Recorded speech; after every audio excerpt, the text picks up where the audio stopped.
Hello बच्चों, कैसे हैं आप सभी लोग। उम्मीद करता हूं बढ़िया होंगे। आज हमारे इस बैटल का दूसरा दिन है, जो बैटल हम पानीपत का लड़ रहे हैं। पानीपत मतलब बोर्ड का बैटल है। तो कल हमने बहुत सारी इंपॉर्टेंट चीजें करवाई थी, बहुत इंपॉर्टेंट हमने पढ़ लिया था। हम आपको पता है कि पहला जो हमारा स्टेज है, जहाँ real number, polynomial, quadratic, probability, area related to circle. बच्चों जरा बताएंगे कितने मार्क्स का था ये वाला पोर्शन। 27 नंबर का अप्रोक्सीमेटली मैंने आपको बताया था। जिस बच्चे को केवल पास होना है वो स्टेज 1 और स्टेज 2 आधी कर ले, बहुत अच्छे मार्क्स आ जाएंगे। बट जिसको 80 में से 80 लाना है वो पूरा पूरा करेगा। ठीक है, अब हमने कल ये अच्छे से कर लिया था, क्वाड्रेटिक कर दिया था, प्रोबेबिलिटी कर लिया था, एरिया रिलेटेड टू सर्कल भी हम कर रहे थे। आज हम अभी हम स्टार्ट इससे कर रहे हैं, रियल नंबर से कर रहे हैं। बट वीडियो के अंत तक इसके मोस्ट इंपॉर्टेंट सवाल लेकर आया हूं। मोस्ट इंपॉर्टेंट सवाल क्या मतलब हुआ सर इसका, कि मतलब जो स्टैंडर्ड में अच्छे लेवल पे सवाल आते हैं वो। ठीक है, तो मैं स्टार्ट कर सकता हूं बच्चों किससे, रियल नंबर से। रियल नंबर 6 नंबर का वेटेज है आपके एग्जाम में। रियल नंबर का 6 नंबर का वेटेज है आपके एग्जाम के अंदर, रियल नंबर का। डन है बच्चों, डन है बच्चों। चलिए चलिए बच्चों, तो रियल नंबर है ना। अब यार ये 6 मार्क्स का वेटेज है। अब इसमें कुछ बेसिक बातें, जैसे पहला बेसिक बात ये कि आपको HCF निकालते आना चाहिए। दूसरा, आपको LCM निकालते आना चाहिए। और आपको तीसरा ये पता होना चाहिए कि कौन कौन से नंबर रेशनल होते हैं और कौन कौन से इरेशनल होते हैं। ठीक है, ये 4 चीजें आपको पता होनी चाहिए। ये सारी की सारी चीजें मैं आपको बताते हुए चलूंगा। ठीक है, अब HCF LCM क्या होता है, मेरी बात ध्यान सुनना। पहली चीज, जब भी हम HCF LCM निकालेंगे तो हम करेंगे प्राइम फैक्टराइजेशन। क्या करेंगे? Prime factorisation. प्राइम फैक्टराइजेशन का मतलब प्राइम नंबर से इसको प्राइम फैक्टर्स निकालने हैं। अब सर प्राइम नंबर क्या होता है? तो बेटा प्राइम नंबर ऐसे नंबर होते हैं जिनके केवल और केवल 2 फैक्टर हो, यानी कि वो एक के पहाड़े से कटे और खुद के पहाड़े में आए। जैसे प्राइम नंबर कौन कौन से होते हैं? तो प्राइम नंबर, बेटा प्राइम नंबर होता है आपका, प्राइम नंबर आपका होता है 2, ठीक है, उसके बाद 3, उसके बाद 5, उसके बाद 7, उसके बाद 11, उसके बाद 13, उसके बाद 17। ये बहुत सारे प्राइम नंबर होते हैं। बट आप याद रखिए, प्राइम नंबर उसे कहते हैं जिसके केवल और केवल 2 फैक्टर होते हैं। क्या होते हैं बेटा? जिसके केवल और केवल 2 फैक्टर होते हैं। इसके ओनली 2 फैक्टर्स होंगे। तो आप जब भी HCF LCM निकालेंगे तो आपको क्या करना है? उनके प्राइम फैक्टर करने हैं। प्राइम फैक्टर करने के बाद आपको ये चेक करना है, जब भी आप HCF निकालेंगे ये चेक करेंगे कि कॉमन फैक्टर कौन कौन से। कॉमन का मतलब उन जितने भी नंबर से आप फैक्टर निकाल रहे हो उन सब में कॉमन कौन कौन से। और कॉमन निकालने के बाद आपको ये चेक करना है कि सबसे मिनिमम पावर किसकी है। ठीक है, कॉमन फैक्टर की क्या लेंगे? Minimum power. बहुत सारे बच्चे ऐसे होते हैं, पूरे साल निकल गया अभी तक ये नहीं पता कि सर इसमें कॉमन भी लेना है और कॉमन में कौन सा लेना है। तो मैं बता रहा हूं, कॉमन में मिनिमम पावर लेनी है। कॉमन में मिनिमम पावर क्या ले लोगे? कॉमन की मिनिमम पावर लोगे और उनकी मल्टीप्लाई कर दो, HCF निकलेगा। फिलहाल लिख के रख लो, मैं आपको बता दे रहा हूं। उसके जब LCM निकालना है तो LCM में सारे के सारे फैक्टर लोगे, सारे के सारे फैक्टर्स यानी कि ऑल फैक्टर्स, सारे के सारे फैक्टर लेने हैं और सारे के सारे फैक्टर की मैक्सिमम पावर लेनी है। क्या लेनी है? मैक्सिमम पावर लेनी है। ठीक है, पहली चीज तो ये समझ में आती है। इसको भी मैं कराऊंगा तो और पता लगेगा। रेशनल नंबर ऐसे नंबर होते हैं जिसको अपन P/Q की फॉर्म में शो कर सकते हैं। P/Q की फॉर्म में जिसको हम शो कर सकते हैं। और यहां पर Q कभी भी क्या नहीं होता है? आपका 0 नहीं होता है। इरेशनल नंबर ऐसे होते हैं जिसको हम P/Q की फॉर्म में शो नहीं कर सकते। इसको हम शो नहीं, P/Q की फॉर्म में शो नहीं कर सकते। मैं एक तरीका बता रहा हूं ऐसे नंबरों को पहचानने का। इरेशनल नंबर वो होंगे जिनके रूट के अंदर x होगा और x एक प्राइम नंबर होगा। x क्या होगा? एक प्राइम नंबर होगा। ये पहचान है। जैसे √2 क्या है? इरेशनल है, क्योंकि 2 क्या है? एक प्राइम नंबर है। एक प्राइम नंबर होगा जहां पर x एक क्या होगा? प्राइम नंबर होगा। बात समझ में आती है? जिसका फैक्टर ही ना हो पाए, जो प्राइम नंबर हो रूट के अंदर, वो क्या होगा? इरेशनल होगा। ये बात समझ में आती है कि नहीं? ये बेसिक इंफॉर्मेशन क्लियर है? क्या HCF समझ में आया? LCM समझ में आया? रैशनल इरेशनल समझ में आया? प्राइम समझ में आया? प्राइम के अलावा दूसरे नंबर जो होते हैं वो होते हैं कंपोजिट। दूसरे क्या होते हैं? कंपोजिट, जिसके मोर देन 2 फैक्टर होते हैं। तो प्राइम के अलावा दूसरे नंबर होते हैं, इसके अलावा कंपोजिट होते हैं। कंपोजिट जो प्राइम नहीं होंगे वो कंपोजिट होंगे। बात खत्म। क्या आपको ये चीज समझ में आती है? आइए समझते हैं अब थोड़ी सी बातें और। अब थोड़ी सी बातें और समझते हैं। जैसे मैंने आपसे बोला कि 12 और 15 का HCF निकालो। 12 और 15 का एचसीएफ निकालो। तो मैं क्या करूंगा, 12 और 15 के प्राइम फैक्टराइजेशन करूंगा। 12 और 15, तो 12 का प्राइम फैक्टराइजेशन कैसे निकालूंगा, 2 का पहाड़ा पढ़ो, 2 छिंग 12, 2 3 जा 6, 3 1 जा 3। तो 12 का प्राइम फैक्टर हमने कैसे निकाला, 12 को हमने लिखा 2, 2 कितनी बार है, 2 बार है, 2 की पावर 2 मल्टीप्लाई 3। ऐसे 15 का निकालूंगा, तो 15 का जब आप निकालोगे, 15 का जब आप निकालोगे तो 3 5 जा 15 और 5 1 जा 5। तो 15 को हमने कैसे निकाल दिया, 15 को हमने निकाल दिया 3 मल्टीप्लाई बाय, डन है। अगर मुझे 15 और 12 का एचसीएफ निकालना होगा तो मैं क्या करूंगा, इन दोनों में कॉमन कौन सा है, इन दोनों में कॉमन कौन सा है, कॉमन, कॉमन सर केवल मुझे क्या दिख रहा है, कॉमन मुझे केवल और केवल क्या दिख रहा है, कॉमन मुझे क्या दिख रहा है, कॉमन मुझे केवल और केवल 3 दिख रहा है, कॉमन मुझे केवल और केवल क्या दिख रहा है, 3 दिख रहा है, यानी कि एचसीएफ में मैं 3 लिख दूंगा। क्या 3 की मिनिमम पावर क्या है, आप बोलोगे सर यहाँ भी 1 है, यहाँ भी 1 है, इसका मतलब 3 की मिनिमम पावर 1, यानी कि आंसर क्या हो जाएगा मेरा 3। और अगर मैं एलसीएम बोलूं, एलसीएम, एलसीएम में सारे फैक्टर लिखते हैं, कौन से फैक्टर, सारे, 2 भी है, 3 भी है, 3 भी है, 5 भी है, 3 2 बार है लेकिन एक बार लिखना है, 2 3 और 5 लिखो, यहाँ पर 2 3 और 5 लिखो। अब इनकी मैक्सिमम पावर लेनी है एलसीएम में, सारे पावर लिख लेते हैं हम, सॉरी सारे फैक्टर लेते हैं, मैक्सिमम पावर, 2 की मैक्सिमम पावर क्या है, 2 है, 3 की मैक्सिमम पावर क्या 1 है, और 5 की मैक्सिमम पावर क्या 1 है, तीनों की मल्टीप्लाई कर दो, 2 दूनी 4 मल्टीप्लाई 3 मल्टीप्लाई 5, 12 पंजे 60। तो इन दोनों का एलसीएम क्या हो गया, इन दोनों का एलसीएम क्या हो गया, 60 हो गया।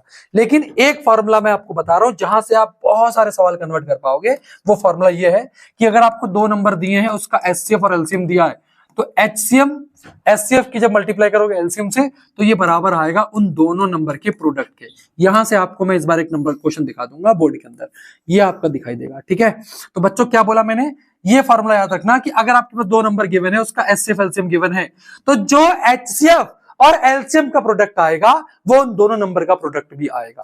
यहां से ये बहुत इंपॉर्टेंट है, ये करके जाओ, और यहां से आपको एक सवाल इस बार दिखना ही दिखना, इंपॉर्टेंट है बहुत ज्यादा। बच्चों बात समझ में आ गई, क्या आपको मेरी बात समझ में आई कि नहीं आई, आप बोलेंगे हाँ जी सर, हमको यहां तक बातें क्लियर है, क्लियर हुई कि नहीं हुई, आप बोलेंगे हाँ जी।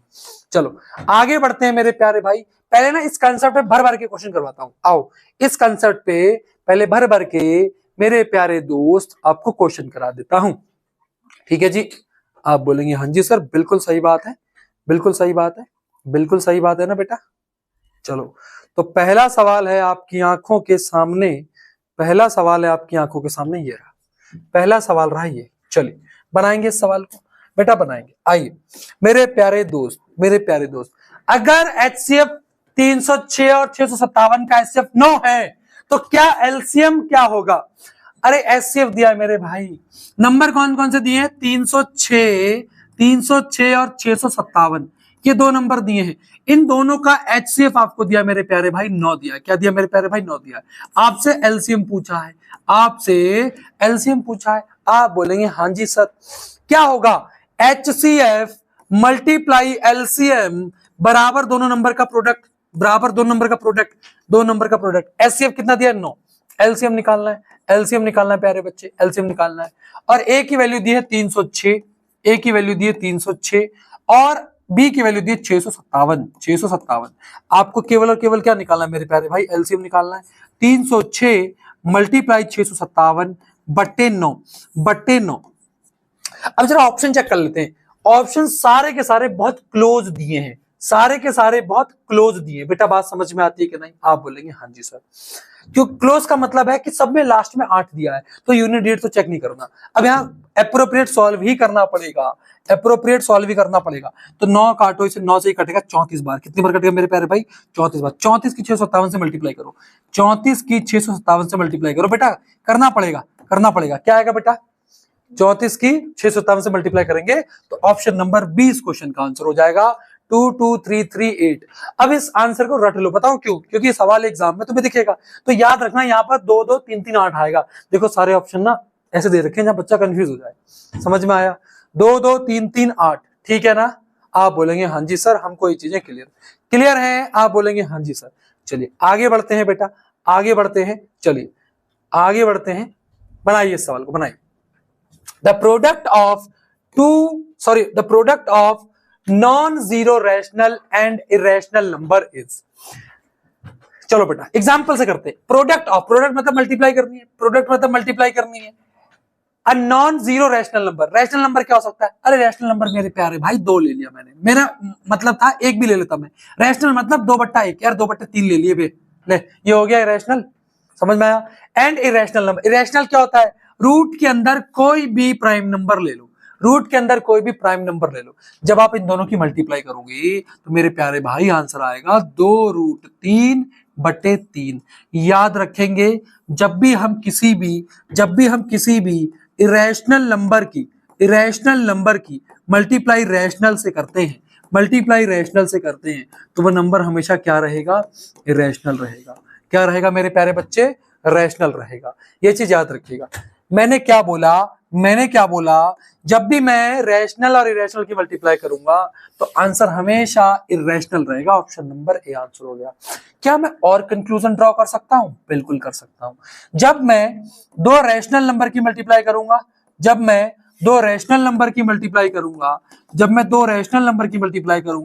तो वो हमेशा क्या रहेगा? रैशनल रहेगा। वो भी हमेशा क्या रहेगा? रैशनल रहेगा। लेकिन अगर मैं यहां पर मेरे प्यारे भाई इरेशनल से इरेशनल की मल्टीप्लाई करूं तो बेटा आंसर क्या आएगा? ये आंसर वेरी करेगा। ये आंसर हमेशा इरेशनल नहीं होगा या हमेशा रैशनल नहीं होगा। ये आपका रैशनल भी हो सकता है, ये आपका रैशनल भी हो सकता है, ये आपका इरेशनल भी हो सकता है, ये आपका रैशनल भी हो सकता है, या आपका इरेशनल भी हो सकता है। आप बोलेंगे सर कैसे? मेरे प्यारे दोस्त बहुत ध्यान समझना। अगर मैं √3 और √3 की मल्टीप्लाई करूं, दोनों कैसे इरेशनल है, आंसर क्या आएगा? 3। कैसा आया? रैशनल आया। लेकिन अगर मैं √3 की मल्टीप्लाई √2 से करूं, मेरा आंसर आएगा √6। ये रैशनल है मेरे प्यारे भाई, ये रैशनल है। और ये कैसा है? ये इरेशनल है। ये कैसा है? इरेशनल है। तो ये चीज मैं आपको बताना चाह रहा था। तो ऑप्शन वो आंसर देखिएगा इस तरीके में कि सम टाइम रैशनल या इरेशनल, रैशनल या इरेशनल। अगर ऑप्शन में आ रहा है रियल तो आंसर क्या करोगे? रियल करोगे। समझ में आता है? तो ये जो प्रोडक्ट आएगा इसको हम ये कह सकते हैं कि कैसा आ रहा है मेरे प्यारे भाई? ये रियल आ रहा है। चेक करके आप बता सकते हैं। क्या कंसेप्ट क्लियर हुए? आप लोगों के? डन है बेटा, पक्की बात है। चलिए आगे बढ़ते हैं अगले सवाल की तरफ। चलिए बहुत प्यारा सवाल है, ध्यान देना। मैं कुछ नहीं करता। Two numbers are in the ratio of 15:11। If there HCF is 13 then the numbers will be. मेरे प्यारे दोस्त एचसीएफ क्या होता है? एचसीएफ क्या होता है? Common factor. अब दो नंबर दिए, उनका रेशियो क्या दिया है? 15 और 11। अगर इनका एचसीएफ आपको दिया, इन दोनों का, देखो सुनो मेरी बात सुनो। जो रेशियो होता है ना वो बिल्कुल सिंप्लीफाइड होता है। जो रेशियो होता है ना, रेशियो में कुछ भी कॉमन नहीं होता। जैसे मैंने यहाँ पर लिखा है नंबर 2:3 है, इसका मतलब 2 और 3 में कुछ भी कॉमन नहीं है। आपको नंबर क्या दिया है? आपको नंबर का रेशियो दिया है 15 और 11। ये नंबर का रेशियो दिया है। रेशियो हमेशा सिंप्लीफाइड होता है। आपसे उसने पूछा है कि अगर इन दो नंबर का एचसीएफ क्या है? 13 है। इन दोनों का एचसीएफ क्या है? 13 है। इसका मतलब इन दोनों में मल्टीप्लाई किसकी होगी? 13 की होगी। यहां 13 की मल्टीप्लाई कर दो, यहां 13 की मल्टीप्लाई कर दो। बेटा बात समझ में आई? लेकिन ना देखो मैं ज्यादा मुंह में नहीं फंसूंगा। आंसर जो भी होगा वो 13 का मल्टीपल होगा। ना तो ये 13 का मल्टीपल है, ना तो ये 13 का मल्टीपल है मेरे प्यारे भाई, ना तो ये 13 का मल्टीपल है। ऑप्शन होगा, आंसर होगा ऑप्शन नंबर ए। दोनों की मल्टीप्लाई कर दो। 15 गुणा 13 195 और 11 गुणा 13 143। ये इस क्वेश्चन का आंसर हो जाएगा 195 और 143। डन है क्या? डन है? अरे तुम्हें समझ में आई बात कि नहीं? अरे समझ में आया कि नहीं? चलो आगे बढ़ते हैं। डन है बेटा? ऐसे सवालों के लिए रेडी हो? आप बोलेंगे हाँ जी सर। चलिए इसको अभी करेंगे सॉल्व, टेंशन ना लो। चलिए इस सवाल को बनाइएगा। इफ एलसीएम बराबर 182, product of two integer is 26 गुणा 91, देन एचसीएफ इस तरह। चेक कर लेते बेटा, ये कॉन्सेप्ट लगेगा कि अगर एलसीएम 182 दिया है, एचसीएफ अगर 13 दिया है, इंटीजर है 26 गुणा 91, क्या बच्चों ये बराबर हो रहे हैं? चेक कर लेते हैं। 13 दूनी 26, 91 दूनी 182 हो जाएगा। इधर भी 182 हो रहा है। तो ये स्टेटमेंट तो बिल्कुल सही है, असर्शन तो बिल्कुल सही है। समझ में आया? असर्शन तो बिल्कुल सही है। रीजन क्या है? एलसीएम ये क्या है, रीजन क्या, एलसीएम गुणा product of integer is equal to SF. ना ना ना ना, ये तो गलत है यार, ये तो गलत है, ये तो गलत है ना। आंसर क्या होता है, मतलब फॉर्मूला क्या होता है, फॉर्मूला होता है product of integer, product of integer, product of integer is equals to LCM multiply HCF. यही तो होता है, यही तो होता है प्यारे भाई। लेकिन रीजन तो गलत दिखा रहा है, रीजन तो गलत दिखा रहा है मेरे प्यारे भाई, रीजन गलत दिखा रहा है। और अगर रीजन गलत दिखा रहा है तो इसका मतलब assertion is true, assertion is true but R is false, R is false। क्या आपको ये बात समझ में आती है, क्या आपको ये बात समझ में आती है? आप बोलेंगे हाँ जी सर। डन है, क्लियर है? तो लिख लो ना, मुखड़ा का देख रहे हो, लिखो। डन है, चलो है भाई।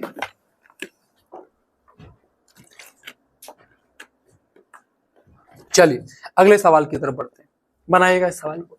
HCF of 91 and 117 13 then LCM is. खत्म सवाल, खत्म सवाल, खत्म सवाल। कैसे सवाल? 13 निम्मा 91 निम्मा। देखो कुछ नहीं करना, एचसीएफ ऑफ 91 एंड 117 इज 13 और आपको एलसीएम निकालना है, आपको एलसीएम निकालना है। तो एलसीएम निकालेंगे तो क्या हो जाएगा, 91 गुणा 117 बट्टे 13। ऑप्शन चेक कर लो, ऑप्शन में सबके यूनिट डिजिट अलग अलग हैं, ऑप्शन में सबके यूनिट डिजिट अलग अलग है। 13 गुणा 9 कितना होता है मेरे प्यारे भाई? 17। यहाँ 1 है, यहाँ 9 है, यानी कि यूनिट डिजिट क्या होगा? 9 होगा। Option number A. खत्म सवाल, मल्टीप्लाई भी नहीं करूंगा, ऐसे आंसर बता दूंगा। डन है बेटा, ऑप्शन से उड़ाना सीखो, ये मोह माया में मत फंसो कि 4 घंटे पढ़ाऊंगा और सवाल कराऊंगा एक, पढ़ाऊंगा केवल 2 घंटा और सवाल मैक्सिमम कराऊंगा। डन है क्या बेटा? चलिए अब मल्टीप्लाई करते रहना, मल्टीप्लाई करना, 819 आएगा, बात खत्म। ठीक है। अब सर हमें कैसे पता लगा, हम तो बच्चे हैं। अबे तुम बच्चे नहीं हो, दिमाग यूज करो, प्रैक्टिस करो। समझ में आया कि नहीं? चलो बाकी सारी प्रोसेस तुम्हें पता है। चलिए, the smallest odd composite number, यहां से रिवीजन हो जाएगा कंपोजिट नंबर का। ऐसे नंबर जो जिनके 2 से ज्यादा फैक्टर होते हैं उसको हम क्या कहते हैं? कंपोजिट कहते हैं। 2 भी कंपोजिट नहीं है, 3 भी कंपोजिट नहीं है, 4 कंपोजिट है, 4 कंपोजिट है, 5 भी नहीं है, 6 कंपोजिट है, 7 भी कंपोजिट नहीं है, 8 कंपोजिट है, 9 भी कंपोजिट है, 10 भी कंपोजिट है, लेकिन ये सबसे छोटा नंबर है जो ऑड है। तो स्मॉलेस्ट ऑड, याद रखना मेरे भाई, स्मॉलेस्ट ऑड कंपोजिट नंबर क्या हो जाएगा? स्मॉलेस्ट ऑड कंपोजिट नंबर क्या हो जाएगा? Smallest odd composite, smallest odd composite number कितना हो जाएगा मेरे प्यारे भाई? 9 हो जाएगा। ये इस क्वेश्चन का आंसर है। समझ में आ रहा है? चलिए एक सवाल देता हूं आपको कि मुझे बताओ HCF of smallest odd composite, smallest odd composite and smallest odd prime number, smallest odd prime number. बताइए जरा क्या होगा answer? HCF of smallest odd composite and smallest odd prime. Copy निकाल लो, तो मुखड़ा देख रहे हो, ठीक है। तो स्मॉलेस्ट ऑड कंपोजिट कौन सा होता है? स्मॉलेस्ट ऑड कंपोजिट कौन सा होता है मेरे प्यारे भाई? ऑड कंपोजिट कौन सा होता है? अभी पढ़ाया, 9 होता है। अब स्मॉलेस्ट ऑड प्राइम कौन सा होता है? 2 तो इवन है, 2 इवन है, 3 होगा, 3 और 9 का एलसीएम क्या, सॉरी 3 और 9 का एचसीएफ क्या होगा प्यारे बच्चे? 3 और 9 का एचसीएफ क्या हो जाएगा मेरे प्यारे भाई? हो जाएगा 3, और 3 इस क्वेश्चन का आंसर होगा। समझ में आया? डन है कि नहीं? क्लियर है? तुम्हें दिमाग चलाना पड़ेगा, ये सवाल बहुत इंपॉर्टेंट है, वेरी इंपॉर्टेंट। मैं नहीं बोल रहा बोर्ड में आएगा, लेकिन तुम्हारी नॉलेज में इजाफा होना चाहिए, तुम्हारी नॉलेज में इजाफा होना चाहिए। इसका मिलता जुलता और एक सवाल बना सकता हूं। क्या बना सकता हूं? HCF of smallest odd composite and smallest prime number, smallest prime number. तो ऑड कंपोजिट कौन सा होता है? 9, और स्मॉलेस्ट प्राइम कौन सा होता है? 2। 9 और 2 का एचसीएफ क्या हो जाएगा मेरे प्यारे भाई? 1 हो जाएगा। 9 और 2 का एचसीएफ क्या हो जाएगा? 1। डन है क्या? डन है? लिख लो बेटा, लिख लो, है ना? डन है? पक्की बात? होमवर्क दिखाया नहीं, अभी चेक करता हूं। डन है बेटा? हाँ भाई, चलो अगले सवाल की तरफ बढ़ते हैं। अच्छा ये रैशनल अभी करते हैं यार, ये तो एक ही सवाल आएगा, रटा दूंगा इसे।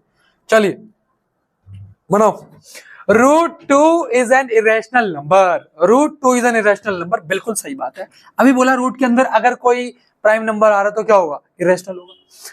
If P be a prime then root P is an irrational number, बिल्कुल सही बात है। अरे बिल्कुल सही बात है, तुम्हें यही तो बताया मैंने, बोला नहीं बोला मैंने, समझ में आया। तो यहाँ पर दोनों ही सही है, डन है क्या, दोनों ही सही है, डन है, पक्की बात है। चलिए अभी थोड़ी देर पहले एक्सप्लेन करा, चलिए बनाएंगे सवाल को।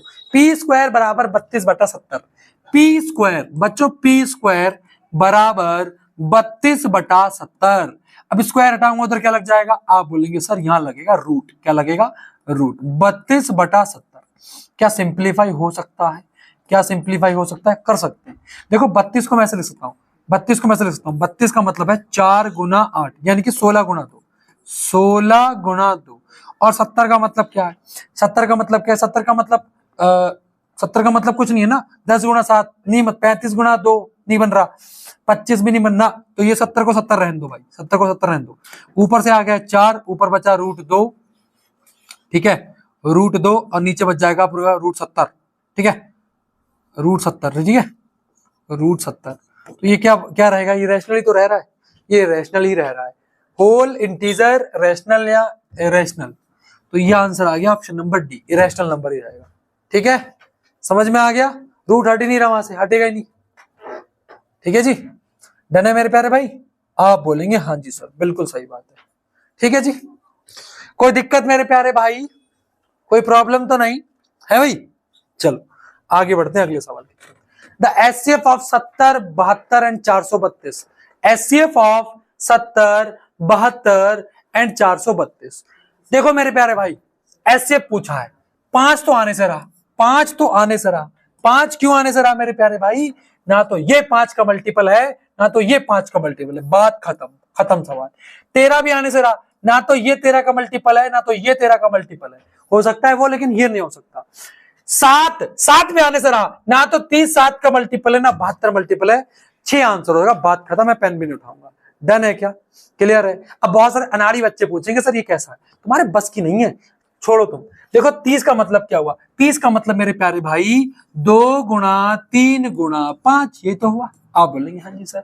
72 का मतलब क्या हुआ, 72 का मतलब हुआ 8 निम्मा 72, 8 निम्मा 72 का मतलब क्या हुआ, 2 की पावर 3 8 और 3 की पावर 2 72, यही तो होगा, यही तो होगा। 432 का मतलब क्या हुआ, 432 यानी कि आप कह सकते हो 4 × 108, 4 × 108 है ना, 4 देखो यार 432 का मतलब है 4 × 108, ठीक है, 4 यहां रहने दे, 108 का मतलब है 108 का मतलब है मेरे प्यारे भाई 54 गुना 2, सॉरी हाँ 54 गुना 2, 54 यानी कि 2 की पावर 3 8 और 27 है ना, नहीं 27 नहीं, 108 है, 108, एक सेकंड बेटा, 108 का मतलब है 54 गुना 2, ठीक है जी, 54 का मतलब है 27 गुना 2, ठीक है, और यहाँ पर 2, तो ये हो गया 2 की पावर कितनी है, 2 और 2, 2 की पावर 4 और 3 की पावर 3, यही तो होगा, 2 की पावर 4 3 की पावर 3। मेरे पास इतना समय नहीं है,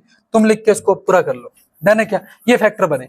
अब जब भी हम एचसीएफ निकालते हैं तो कॉमन फैक्टर लेते हैं, कॉमन क्या क्या भैया, 2 और 3 कॉमन फैक्टर है, 2 की मिनिमम पावर क्या है 1, 3 की मिनिमम पावर क्या है 1, 2 3 6 आंसर हो जाएगा, ये आंसर है, डन है क्या, डन है। लेकिन जो मैंने तुम्हें ऑप्शन से बताया वो करो ना यार, तरीका वो तरीका ज्यादा बेटर है, एलिमिनेशन हो जाता है, डन है, क्लियर है कि नहीं, क्लियर है। मल्टीपल पता है तुम्हें यार, 13 के पहाड़े में 30 आएगा कभी नहीं आएगा, 7 के पहाड़े में 30 आएगा कभी नहीं आएगा, 5 के पहाड़े में 30 आएगा लेकिन 5 के पहाड़े में 72 तो नहीं आएगा, 3 हट गए, डन है, ठीक, आगे बढ़ते हैं। चलो, द नंबर √2 + √7 अपॉन √2 - √7 इज, चलो सॉल्व करना पड़ेगा भाई, सॉल्व करना पड़ेगा मेरे प्यारे पे, सॉल्व करना पड़ेगा। देखो √2 + √7 √2 - √7 मल्टीप्लाई √2 + √7 अपॉन √2 + √7, ठीक है, रैशनल कर देते हैं। ऊपर क्या बन जाएगा, ऊपर बन जाएगा √2 + √7 का होल स्क्वायर, और नीचे बन जाएगा a² - b² यानी कि 2 - 7, नीचे क्या आ गया -5, ऊपर क्या आएगा, ऊपर आएगा, ऊपर सुनो मेरी बात, ऊपर कुछ भी आए, ऊपर कुछ भी आए, ऊपर √2 और √7 की जब मल्टीप्लाई करोगे √14 आएगा। √14 एक इरेशनल नंबर है, √14 एक इरेशनल नंबर है, तो ये नंबर कैसा होगा? इरेशनल होगा। अब मैंने यहाँ √14 मैंने चेक करा कि √14 मल्टीप्लाई करके आएगा। ऐसा भी हो सकता था कि √16 आ जाता तो ये रैशनल बन जाता। पूरा पूरा मेथड समझ में आया तुम्हें कि नहीं आया? समझ में नहीं यार। √2 का स्क्वायर क्या होगा? 2 होगा। √7 का स्क्वायर क्या होगा? 7 होगा, प्लस 2ab यानी कि 2√14 आ जाएगा। अब ये चीजें क्या है? ये तो रैशनल है, ये कैसा है? इरेशनल है। समझ में आया कि नहीं? डन है? डन है? पक्की बात है? चलिए आगे बढ़ते हैं अगले सवाल की तरफ। अब तुम्हें समझ में आ रहा है भाई? चलो अगले सवाल की तरफ बढ़ेंगे। बहुत प्यारा सवाल। HCF of 2 number is 11 and their LCM is 990, one number is 22, other number. Option से हटा देंगे। पता कैसे? 11 HCF दिया है, एलसीएम दिया है 990 और अपॉन में 22 बराबर दूसरा नंबर है ना, तो 11 से 2 बार कटेगा। आंसर वो होगा जिसके लास्ट में 5 आएगा, लेकिन आंसर ये भी नहीं हो सकता। आंसर हो जाए 495। डन है क्या? ठीक है मेरे प्यारे दोस्त, आपको चीज समझ में नहीं आएगी, मैं समझा देता हूं। दिमाग में गोबर भरा हुआ है, बिल्कुल गोबर। भैंस बुद्धि हो रखे हो तुम कतई। जैसे भैंस की बुद्धि होती है ना, बीन बजाते हो कुछ समझ में नहीं आता। हाँ तुम्हें ही कह रहा हूं, देख रही हो अच्छे से, ठीक है ना? अब देखना बहुत ध्यान से। कंसेप्ट ये होता है कि अगर हम HCF की एलसीएम से मल्टीप्लाई कर दें तो ये प्रोडक्ट ऑफ 2 नंबर के बराबर होता है। HCF कितना दिया? HCF 11 दिया है, एलसीएम 990 दिया है। 11 मल्टीप्लाई 990, ए की वैल्यू 22 दी है, दूसरा नंबर निकालना है। ठीक है, तो 22 को नीचे ले आओ। 22 को जब नीचे लाओगे तो ये 2 बार कटेगा कि नहीं कटेगा? 11 से 2 बार कटेगा। इसका मतलब 990 को डिवाइड कर दो 2 से, गुणा बराबर b, यानी कि 495 आंसर आएगा। मेरा दिमाग ये भी कहता है कि 2 से जब मैं यहाँ करूंगा तो लास्ट में 5 आना चाहिए। 5 यहाँ पे नहीं दिख, यहाँ दिख रहा है, लेकिन 45 दूनी 90 होता है, तो ये तो आंसर नहीं हो सकता। यही आंसर होगा, बात खत्म। डन है? तुम्हारे भेजे में कुछ घुस रहा है? पक्की बात है? हाँ भाई चलो अगला सवाल। बहुत प्यारा सवाल है, इसको भी बाद में करते हैं, अभी करते हैं। बहुत सारे सवाल लाया हूं मैं ऐसे। ठीक है भाई, चलो आगे बढ़ते हैं, आगे बढ़ते हैं, आगे बढ़ते हैं। चलेगा क्या? चलो बनाओ। चलिए बहुत प्यारा सवाल है, बहुत प्यारा सवाल है मेरे प्यारे भाई। चलो यार कॉपी पेन उठा लो, सॉल्व कर लो, या करो सवाल सॉल्व। कितने क्वेश्चन कर लेंगे देखें जरा। क्वेश्चन सॉल्व क्यों नहीं कर रहा? क्वेश्चन क्यों सॉल्व हो रहा? कितना पेंसिल सॉल्व कर, कहाँ अगले कहाँ है? कर सॉल्व, दिखा जरा कौन से क्वेश्चन से करें। सॉल्व कर ले, इतना मैथ अच्छी नहीं तुम लोग की। पिक्चर चल रही क्या? सॉल्व कर चल। HCF of 2 number is 2 number 65 and 104 is 13. The LCM of 65 and 104 is 40x. Find the value of x. बहुत प्यारा सवाल है। देखो 2 नंबर दिए 65 और 104, इन दोनों का प्रोडक्ट इनके HCF मल्टीप्लाई LCM के बराबर होगा। तो LCM दिया है 40 इंटू x मल्टीप्लाई, और HCF कितना दिया मेरे भाई? HCF दिया 13, HCF दिया 13। ठीक है ना? कोई दिक्कत? कोई दिक्कत? ठीक, 13 पंजे 65, 13 पंजे 65, ये आ गया 5, ये आ गया 5। ठीक है मेरे प्यारे दोस्त, आप बोलेंगे हाँ जी सर। चलिए अब x की वैल्यू निकालनी है, तो 5 गुणा 104, नीचे आ जाएगा 40, नीचे आ जाएगा 40 बराबर x। कोई दिक्कत यहाँ पे? चलिए नीचे आ गया 40, 5 से 8 बार कटेगा, 5 से 8 बार कटेगा, 8 बार कटेगा, तो x की वैल्यू 105/8 है भाई। 100 कहाँ लिखा? अच्छा 104 है, सॉरी 104 है मेरे प्यारे भाई, 104 है, सॉरी 104। तो जो भी आंसर होगा लास्ट में 3 आना चाहिए, लास्ट में 3 आना चाहिए, ऑप्शन नंबर बी आंसर। ठीक है जी बेटा, मैं कैसे बोलता हूँ ये चीज यार? 8 के पहाड़े में लास्ट में 4, 8 या 24, लास्ट में 4 तभी आता जब 3 बार काउंट करूंगा, तभी मैंने यहाँ 3 लगाया। अच्छा यहाँ 4 8 64 भी आ सकता था, लेकिन 64 नहीं आया आंसर, क्योंकि यहाँ पर 104 है। ठीक है, डिवाइड कर दिया करो। डन है? डन है क्या? आगे बढ़ जाऊं? है भाई? कर लो सॉल्व। समझ में आया नहीं आया कैसे कराई? आया समझ में? चलो आगे बढ़ते हैं अगले सवाल की तरफ। ये क्वेश्चन है a बराबर 2 की पावर 2 इंटू 3 की पावर x, b बराबर 2 की पावर 2 इंटू 3 इंटू 5, c बराबर 2 की पावर 2 मल्टीप्लाई 3 मल्टीप्लाई 7। एलसीएम दिया है 3780, x की वैल्यू पूछी है। अच्छा इन तीनों का एलसीएम ये दिया है मेरे प्यारे भाई, ये तीनों का एलसीएम। तो यार एलसीएम कैसे निकालते हैं? सारे के सारे फैक्टर लेते हैं, उसकी मैक्सिमम पावर लेते हैं, राइट। हम 3738 के फैक्टर निकालेंगे, 3738 के फैक्टर निकालेंगे, 3738 के फैक्टर। चलिए निकालते हैं 3738। 2 1 जा 2, 2 1 जा 2, यहाँ बचा 1 और 7 17, यानी कि 2 8 जा 16, 2 9 जा 18, यहाँ बचा 0। 2 9 जा 18, 2 4 जा 8, 2 5 जा 10, 3 से कटेगा 3 3 9, 3 1 कम 3, 3 5 15, फिर 3 से कटेगा 3 1 जा 3 105, फिर 3 से कटेगा क्या? फिर 3 से कटेगा कितनी बार कटेगा मेरे प्यारे भाई? 3 से कटेगा कितनी बार? 35 बार, 35 बार। अब ये कटेगा 5 से 7 बार, और 7 1 जा 7, ठीक है 7 1 जा 7, यानी कि जो फैक्टर आ रहे हैं वो आ रहे हैं 2 की पावर 2 मल्टीप्लाई 3 की पावर 3, 5 की पावर 1 और 7 की पावर 1। जब भी हम एलसीएम निकालते हैं मैक्सिमम पावर लेते हैं। 3 की मैक्सिमम पावर है यहाँ पर x, तो यानी कि x की वैल्यू कितनी आ गई मेरे प्यारे भाई? 3 आ गई। किसकी वैल्यू पूछी थी यहाँ पर? x की वैल्यू पूछी थी। ये इस क्वेश्चन का आंसर हो जाएगा, बात खत्म। ठीक है जी, 3 की मैक्सिमम पावर 3 है यहाँ पर, और यहाँ भी 3 की पावर x है, यानी कि 3 की पावर 3, यानी कि 3 आंसर आ गया। डन है क्या बेटा? जब भी हम एलसीएम निकालते हैं सारे फैक्टर की मैक्सिमम पावर लेते हैं। यहाँ पर 3 की पावर 1 है, यहाँ 3 की पावर 1 है, यहाँ 3 की पावर 3 क्यों आ रही है? क्योंकि यहाँ पर भी 3 की पावर 3 रही होगी। अगर यहाँ लेट सपोज यहाँ पर ए पूछता, ए क्या है? ए की वैल्यू बताओ, ए की वैल्यू क्या होती? ए की वैल्यू क्या होती मेरे प्यारे भाई? ए की वैल्यू क्या होती? ए की वैल्यू है भाई। चलो अगले सवाल की तरफ बढ़े क्या? आप बोलेंगे हाँ जी सर बिल्कुल बढ़िएगा। चलिए इस सवाल को बनाइएगा बेटा, करो, इसे होमवर्क देता हूं, करो जरा, कमेंट में लिखो आंसर इसका।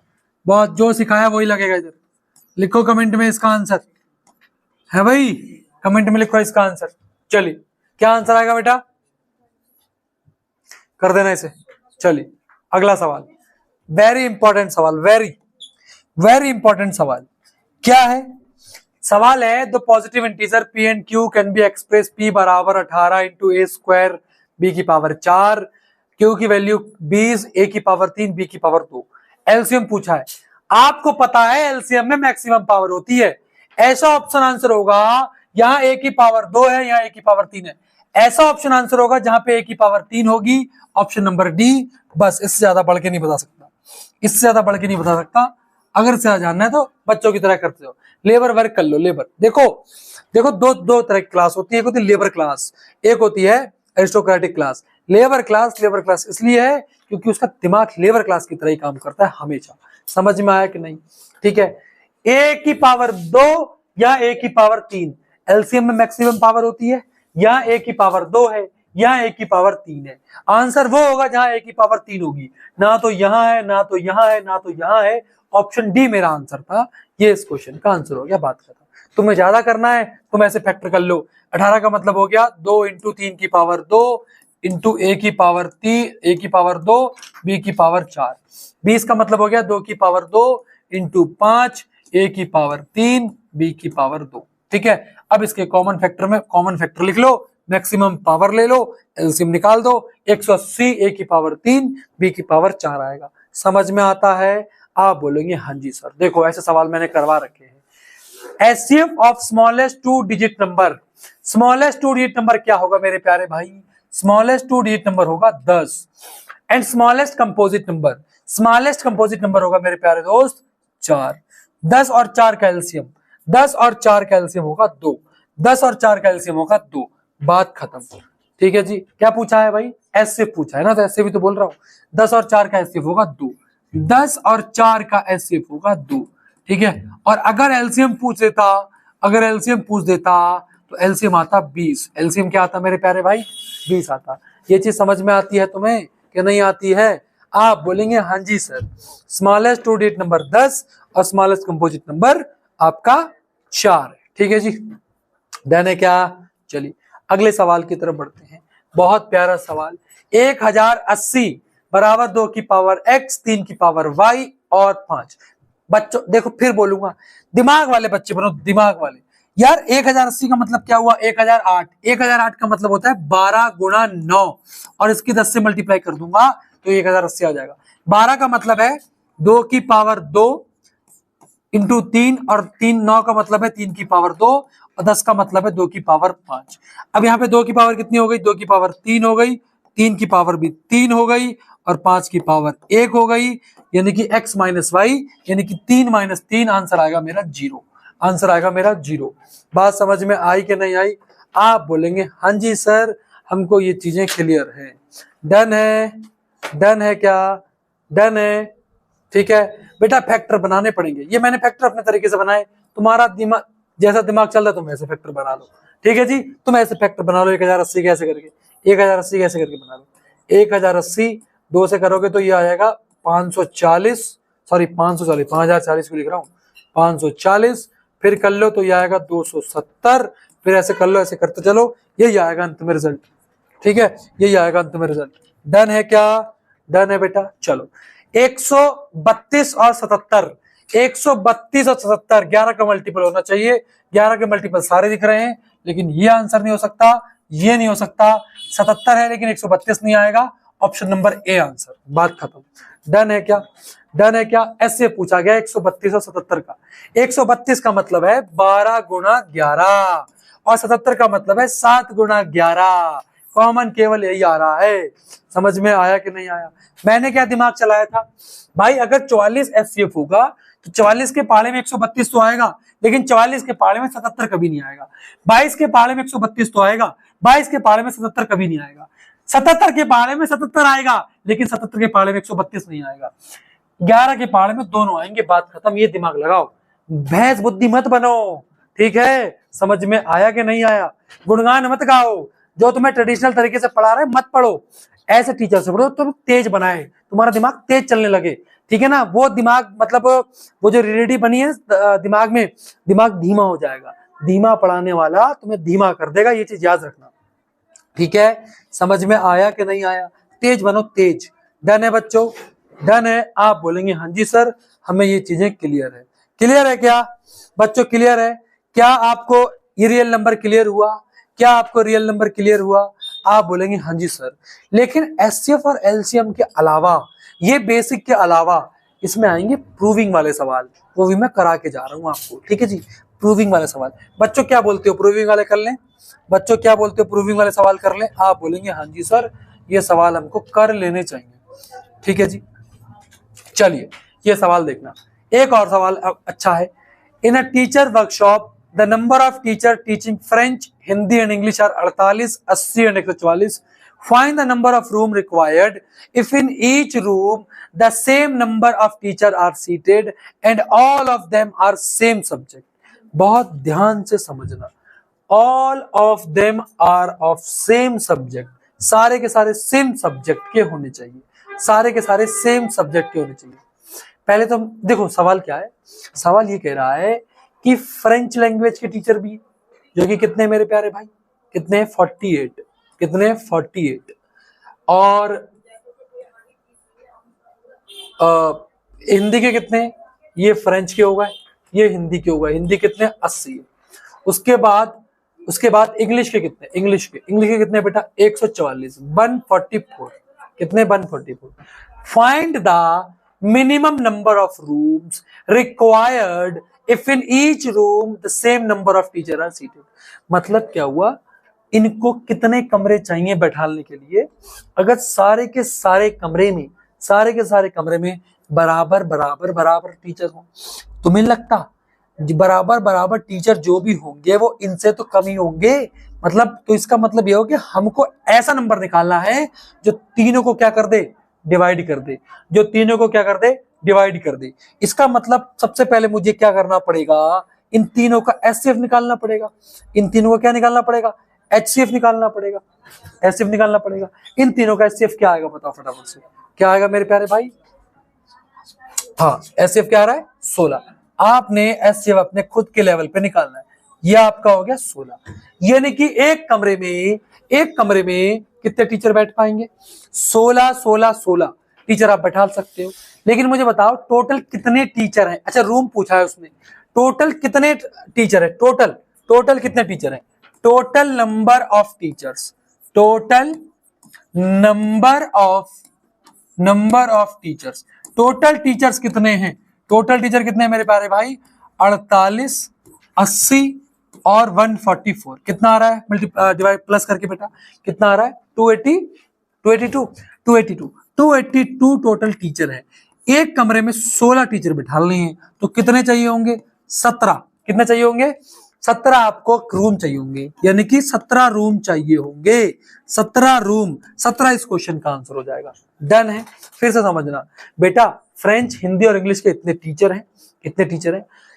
अब एक कमरे में हमको मतलब जितने भी कमरे चाहिए सब कमरे में बराबर टीचर होने चाहिए। इसका मतलब तीनों का हमने क्या निकाल दिया? एसएफ निकाल दिया। ये पूरा लिख के प्रोसेस करना, पूरी लिख के। तो 16 एसएफ हो गया, यानी कि अगर हम हर एक कमरे में 16 टीचर बैठाते हैं, मतलब हर कमरे में हम बराबर अगर टीचर बैठाएं तो 16 टीचर बैठा पाएंगे, क्योंकि वो 16 सबसे बड़ा नंबर है जो तीनों को क्या कर देगा? डिवाइड कर देगा। अब उसने पूछा टोटल रूम कितने होने चाहिए? भैया टोटल टीचर, एक कमरे में कितने टीचर डिवाइड कर दो, टोटल टीचर और एक कमरे में कितने टीचर जब डिवाइड कर दोगे तो 17 रूम चाहिए होंगे, यानी कि 272 बेटा, 272। तो गलत क्यों करवा रहे हो यार? तुम्हारे चक्कर में यहाँ बच्चे मुझे बोल रहे होंगे। ठीक है जी, 272, ठीक है जी। तो 272/16 यानी कि 17 रूम चाहिए होंगे।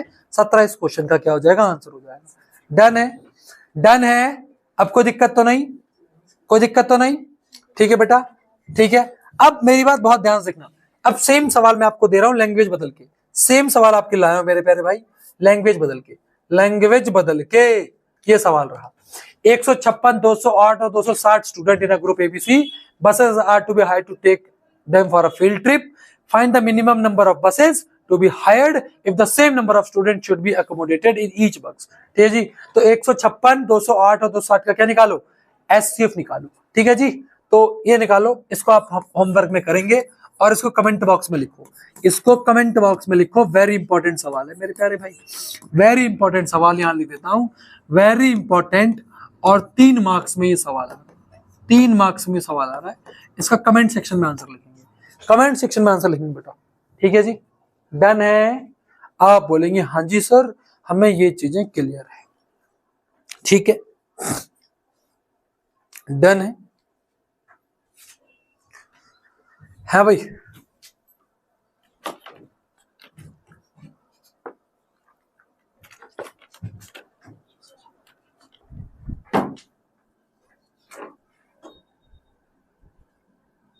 बकवास नहीं, मुंह बंद करो। ठीक है, कर दो कमेंट में भाई। चलो आगे बढ़ें क्या? अब बात यह है मेरे भाई कि ये वाले सवाल, अब सुनो, अगर मुझे उम्मीद है कि आप लोगों ने इसकी प्रैक्टिस करी होगी। ये सवाल बड़े इंपॉर्टेंट है, मैं तुम्हें बता रहा हूं। अगर केवल √2, केवल √3, केवल √5, केवल √7 आता है तो इसकी जो पूरी प्रोसेस है ना वो 3 मार्क्स में आएगी। 3 मार्क्स में, तो 3 मार्क्स में ये आपको चीजें पूरी करनी पड़ेगी। लेकिन जैसे ये सवाल आए तो ज्यादा इजी हो जाता है। जैसे इसको हम क्या करेंगे, पहले a² यानी कि √2 का स्क्वायर प्लस √3 का स्क्वायर प्लस 2 √2 मल्टीप्लाई √3 करेंगे तो ये हो जाएगा 2 + 3 + 2 √6। तो ये वाला जो पोर्शन है इरेशनल है, तो इसमें हम क्या करते हैं, बेसिकली इसको उस साइड में ले जाएंगे सारी चीजों को। इरेशनल और irrational never can be equals to irrational, है ना, ऐसे करके करेंगे। ये इसकी लैंग्वेज में यहां समय नहीं बर्बाद करना चाहता। मुझे उम्मीद है कि इसकी प्रैक्टिस आप सेल्फ कर सकते हैं। इसकी प्रैक्टिस आप सेल्फ करेंगे, और कहां से करनी है?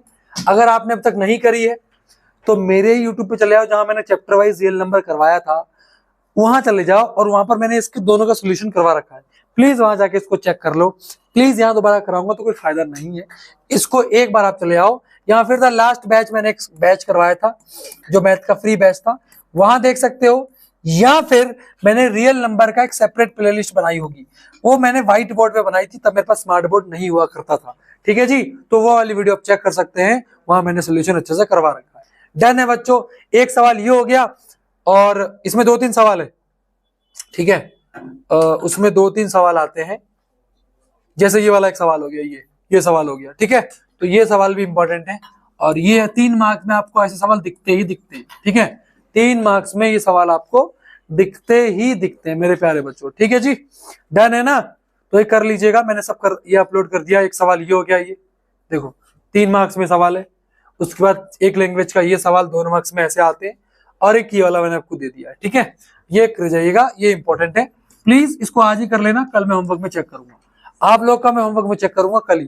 ठीक है, इनकी लैंग्वेज मैंने करवा रखी है, तो I am not doing again here. ठीक है जी, चलो अब बच्चों हमारे मतलब हमारा जो डे 2 है, इसके अंदर क्वाड्रेटिक पॉलिनोमियल के हमने बहुत सारे सवाल करे थे, बट मैंने बोला था कि स्टैंडर्ड वाले जो बच्चे हैं वो कल भी आ जाएं, तो वो वाला पोर्शन अब स्टार्ट करते हैं, जहां हमने वो चीजें छोड़ी थी अब करते हैं। ठीक है, चलिए बेटा आइए उसी स्लाइड्स पे चलते हैं जहां हमने कल से स्टार्ट किया था। ठीक है जी, चलो बेटा एक एक करके खत्म करते हैं, एक एक करके। और ध्रुव बेटा, आराध्या बेटा, मुझे आप याद दिला दीजिएगा कि लास्ट टाइम पे मुझे वो स्लाइड ग्राफ बताना है। ठीक है, ठीक है Aaradhya? Yes sir.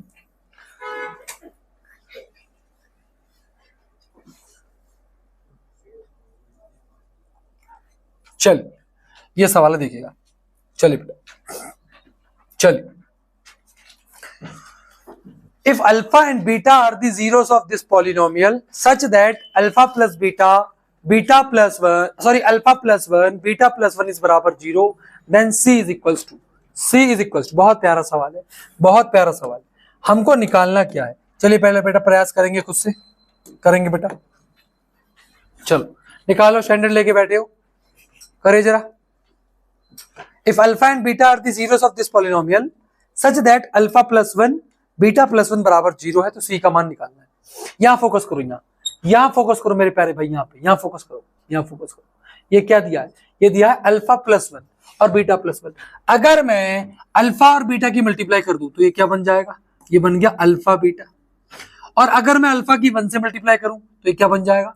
Plus alpha. आप बोलेंगे हाँ जी सर, ये बात तो बिल्कुल सही है, यहाँ प्लस का साइन था, यहाँ प्लस का साइन, तो प्लस। अगर मैं 1 की बीटा से मल्टीप्लाई करूं तो ये बन जाएगा प्लस का बीटा, यहां भी प्लस वहां भी प्लस। और अगर मैं 1 की 1 से मल्टीप्लाई करूं तो ये बन जाएगा 1, और बराबर किसके है? 0। अरे सर ये तो बहुत इजी हो गया, यहां दिया है अल्फा इंटू बीटा और यहां दिया अल्फा प्लस बीटा। क्या ये प्रोडक्ट ऑफ जीरोस नहीं दिया है? और क्या ये सम ऑफ जीरोस नहीं दिया है? तो अल्फा प्लस बीटा का मतलब क्या होता है मेरे प्यारे भाई? अल्फा प्लस बीटा का मतलब होता है माइनस का बी, माइनस का बी। बी क्या मिलेगा? यहाँ बी मिलेगा सर। अच्छा बी तो मुझे निकालना पड़ेगा, बी तो मुझे निकालना पड़ेगा। तो यहाँ इस इक्वेशन में दोबारा आता हूं, बहुत ध्यान से देखना मेरे प्यारे भाई, इस इक्वेशन पे दोबारा आता हूं मैं। इस इक्वेशन को अगर मैं मल्टीप्लाई करूं तो x square minus p x, तो ये क्या बन जाएगा? ये बन जाएगा एक्स स्क्वायर, ये बन जाएगा x square minus p x minus 1 minus c, यही तो बन जाएगा इक्वेशन में। अब मुझे यहां पर p की वैल्यू चाहिए। b होता है x का कोफिशिएंट, तो x का कोफिशिएंट क्या है? x का कोफिशिएंट है माइनस का p, तो यहां पर आ जाएगा माइनस, फिर माइनस का p, और a की वैल्यू क्या दी है मेरे प्यारे भाई? a की वैल्यू दी है 1। ये चीज समझ में आई? तो यहां पर अल्फा प्लस बीटा की वैल्यू क्या आ गई? अल्फा प्लस बीटा की वैल्यू क्या आ गई? माइनस माइनस प्लस का p। अल्फा प्लस बीटा की वैल्यू क्या आ गई? माइनस माइनस प्लस का p। और मुझे अल्फा इंटू बीटा निकालना है। अल्फा इंटू बीटा क्या होता है? c अपॉन में a, c अपॉन में a, c अपॉन में। अब सर c की वैल्यू क्या है? c की वैल्यू ये है। ये पूरा कांस्टेंट टर्म है कि नहीं है? ये पूरा का पूरा कांस्टेंट टर्म है कि नहीं है? तो c की वैल्यू क्या हो गई? माइनस का 1 माइनस का c, और a की वैल्यू 1 है, तो ये हो गई 1। तो यानी कि अल्फा इंटू बीटा की वैल्यू क्या आ गई? -1 माइनस का c। इसको यहां पुट कर दो, इसको यहां पुट कर दो। अल्फा इंटू बीटा की जगह क्या रखोगे? माइनस का 1 माइनस का c। अल्फा प्लस बीटा की जगह क्या रखोगे? प्लस का p, और प्लस का 1 यहां पर हो गया। डन है क्या? डन है क्या? डन है। अच्छा यार p यहां, एक सेकंड भाई, ये गलती हो गई, एक सेकंड। ये अंदर ये माइनस का px और 1 होगा ना, ये तो माइनस का p होगा ना, ये ये माइनस का पी तो होगा, माइनस का पी एक्स माइनस का पी माइनस का सी, ठीक है। तो यानी कि सी की वैल्यू आपकी क्या आ रही है, सी की वैल्यू आ रही है माइनस का पी माइनस का पी माइनस का सी, ये आ रही है सी की वैल्यू। चलिए अल्फा इंटू बीटा आ गया माइनस का पी माइनस का सी, और अल्फा प्लस बीटा की वैल्यू है प्लस का पी और प्लस का 1 बराबर 0, माइनस का पी प्लस का पी कट गया, माइनस का सी बराबर माइनस का 1, तो सी की वैल्यू यहां पर आ रही है 1, सी की वैल्यू आ रही है 1, सी की वैल्यू क्या आ रही है मेरे दोस्त, 1 आ रही है, यानी कि ऑप्शन नंबर ए इस क्वेश्चन का आंसर हो गया। समझ में आया कि नहीं आया? आप बोलेंगे हाँ जी सर, डन है, कोई दिक्कत तो नहीं, कोई प्रॉब्लम तो नहीं बेटा, सॉल्व करना पड़ेगा, लिख के सॉल्व करो इसे, डन है, डन है ना। एक्स का कोफिशिएंट बी की वैल्यू होती है और कांस्टेंट वाला सब कांस्टेंट में रहता है, क्लियर है? चलो डन है ना, है भाई ध्रुव? चलिए आगे बढ़ते हैं, बहुत प्यारा सवाल, देखो मैंने कल लिखा भी हुआ है। चलिए आज वो दिन आ गए जहां हम इसको सॉल्व करेंगे। चलिए बेटा, इफ 1 0, ये 5 नंबर का सवाल है, 3 नंबर का सवाल है, याद रखिएगा 3 मार्क्स का सवाल है, 5 मार्क्स में भी आ सकता है, ठीक है मेरे प्यारे दोस्त? आप बोलेंगे हाँ जी सर, ठीक है जी। If 1 0 of the polynomial 3x square minus 7x plus 2k minus 2 is thrice the other, the find then find the both zeros and the polynomial. मेरे प्यारे बच्चों, मेरे प्यारे भाई, मुझे एक बात बताओ, 2 जीरो होते हैं, एक क्या होता है, एक क्या होता है, अल्फा होता है, और दूसरा क्या होता है, बीटा होता है। क्वेश्चन ये कह रहा है कि एक जीरो दूसरे का 3 गुना है, एक जीरो दूसरे का 3 गुना है। अगर एक जीरो को मैं x ले लूं तो दूसरे जीरो को क्या लूंगा मेरे प्यारे भाई, क्या लूंगा, 3x लूंगा, 3x लूंगा, ये तो लूंगा। अगर एक जीरो x है तो दूसरा 3x होगा, है भाई? तो ये यहां लेट कर लेता हूं, ये पूरा लिख लेना कि लेट 1 0 बराबर x, दूसरा 3x, डन है। चलिए अब मुझे बताओ, हमको किसकी वैल्यू बतानी है, जीरोस ऑफ द पॉलिनोमियल, यानी कि अल्फा और बीटा की वैल्यू निकालनी है, कुल मिलाकर के x की वैल्यू निकालनी है, x की वैल्यू। मुझे बताओ अगर मैं अल्फा प्लस बीटा निकालूं, अगर मैं अल्फा प्लस बीटा निकालूं तो ये क्या होता है, माइनस का b अपॉन a होता है। अल्फा की वैल्यू x है, बीटा की वैल्यू 3x है, और माइनस b की वैल्यू क्या है, b की वैल्यू होती है x का कोफिशिएंट, यानी कि माइनस का 7, और a की वैल्यू क्या मेरे प्यारे बच्चे, a की वैल्यू है आपकी 3। तो x प्लस 3x क्या हो जाएगा, 4x बराबर माइनस माइनस प्लस 7/3, तो x की वैल्यू हो जाएगी 7/3 मल्टीप्लाई बाय 4, यानी कि x की वैल्यू कितनी आ गई, 7/12, 7/12, यानी कि एक जीरो की वैल्यू आ गई, यानी कि एक जीरो की वैल्यू आ गई, यानी कि अल्फा की वैल्यू आ गई मेरे दोस्त, किसकी वैल्यू आ गई, अल्फा की वैल्यू आ गई। अगर अल्फा की वैल्यू 7/12 है तो बीटा की वैल्यू क्या होगी, बीटा की वैल्यू इसका 3 गुना कर दो, 7/12 गुणा 3, कितना कर दोगे, गुणा 3, यानी कि 3 से 4 बार कटेगा, तो यहां से बीटा की वैल्यू आ गई 7/4, किसकी वैल्यू आ गई, 7/4, ये अल्फा की और ये बीटा की। क्या बच्चों ये चीज समझ में आई, अल्फा बीटा समझ में आया कि नहीं आया? अरे बेटा एक जीरो x है, दूसरा 3x है, क्वेश्चन ने बोला कि अगर एक जीरो दूसरे का 3 गुना है, तो मैंने एक को x ले लिया, दूसरा 3x ले लिया। अब अल्फा की वैल्यू x है, बीटा की 3x है, अल्फा प्लस बीटा होता क्या है, माइनस का b अपॉन है, b की वैल्यू क्या होती है, x का कोफिशिएंट होती है, x का कोफिशिएंट क्या है, माइनस का 7, और माइनस का यहाँ माइनस फॉर्मूले वाला ये -7, a की वैल्यू क्या है, यहाँ पर x स्क्वायर का कोफिशिएंट a होता है, तो यहाँ पर x स्क्वायर के साथ जो है वो 3 आ गया, डन है। तो 4x बराबर 7/3, x की वैल्यू 7/3, ये 4 नीचे आ जाएगा, 4 नीचे आ गया तो 7/12, तो x की वैल्यू क्या आ गई, 7/12, ये आ गया आपका x। दूसरा है 3 गुना, इसका 3 गुना, तो बीटा कैसे निकालेंगे, 7/12 की 3 से मल्टीप्लाई कर दो, 3 गुणा 4 12, यानी कि 7/4 आ गया बीटा। अब हमको क्या निकालना है, प्रोडक्ट ऑफ जीरोस हमने निकाल दिया, प्रोडक्ट ऑफ जीरोस हमने निकाल, अब हमको वैल्यू ऑफ के निकालनी है। तो वैल्यू ऑफ के कैसे निकलेगी मेरे प्यारे भाई, वैल्यू ऑफ के कैसे निकलेगी, बहुत आसान, वैल्यू ऑफ के हम निकालते हैं अल्फा इंटू बीटा से, अल्फा इंटू बीटा से, ठीक है। तो अल्फा इंटू बीटा बराबर सी की वैल्यू है 2k-2, और ए की वैल्यू कितनी है, 3 है, ठीक है। अल्फा की वैल्यू कितनी आई मेरे प्यारे भाई, अल्फा की वैल्यू आ गई 7/12, 7/12 मल्टीप्लाई बीटा की वैल्यू कितनी आई, 7/4 बराबर 2k बराबर बराबर यहां पर हो जाएगा आपका 2k माइनस 2 अपॉन में 3। क्रॉस मल्टीप्लाई कर दो। अच्छा पहले इसकी मल्टीप्लाई कर दो। 12 4 जा 48 और 7 7 जा 49 बराबर 2k माइनस 2 अपॉन में 3। ठीक है, देखो भाई 3 से 16 बार कटेगा तो ये हो जाएगा आपका 49 बराबर 16 दूनी 32 के 16 दूनी 32 माइनस का 32 तो 49 ये माइनस का इधर आएगा तो प्लस का हो जाएगा बराबर 32 के बेटा। तो 49 प्लस 32 कितना हो जाएगा 81 अपॉन में 32 बराबर के। बहुत सारे बच्चे सोचेंगे सर ऐसा आंसर आ नहीं सकता। बेटा आ सकता है, बिल्कुल आ सकता है, ये आंसर आ रहा है। आप प्रोसेस पे बिलीव रखिए, तरीके अगर आपको आते हैं, एग्जाम में पॉइंट पे भी आंसर आ रहा हो किसी सवाल का तो आपको उसके ऊपर क्वेश्चन नहीं करना है, आ सकते हैं आंसर। ठीक है, कोई दिक्कत वाली बात नहीं है, प्रैक्टिस करके जाइएगा दमदार। डन है क्या? इंपॉर्टेंट सवाल था बेटा, ये 3 मार्क्स में इंपॉर्टेंट सवाल है। फिर मत कहना सर एग्जाम में आ गया, मैंने तो करवा दिया भाई, आपकी तरफ से प्रैक्टिस होनी चाहिए। ठीक, डन है? Yes sir. चलो आगे बढ़े क्या बेटा? यस। चलो बनाएंगे, अगला बनाएंगे बेटा। assertion zeros of fx बराबर x square minus 4x minus 5 is 5 and minus 1 the polynomial whose zeros are 2 plus root 3 2 minus root 3 is x square minus 4x plus 7। देखो बताओ है भाई,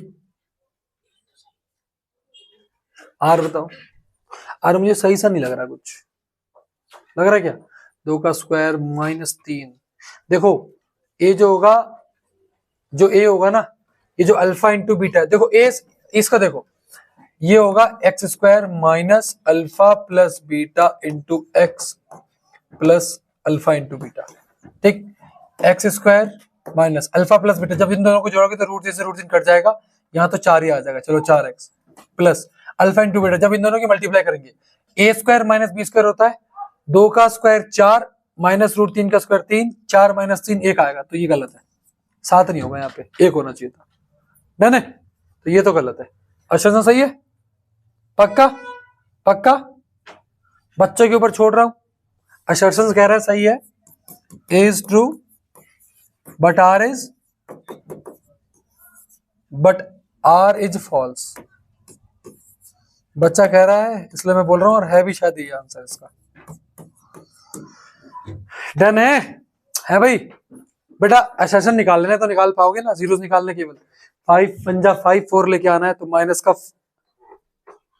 नीचे बताऊं, ये देखो अल्फा है और ये बीटा है, अल्फा प्लस बीटा क्या आएगा, इन दोनों को जोड़ो, रूट 3 से रूट 3 कट जाएगा, 4 ही आएगा, 4 आ गया।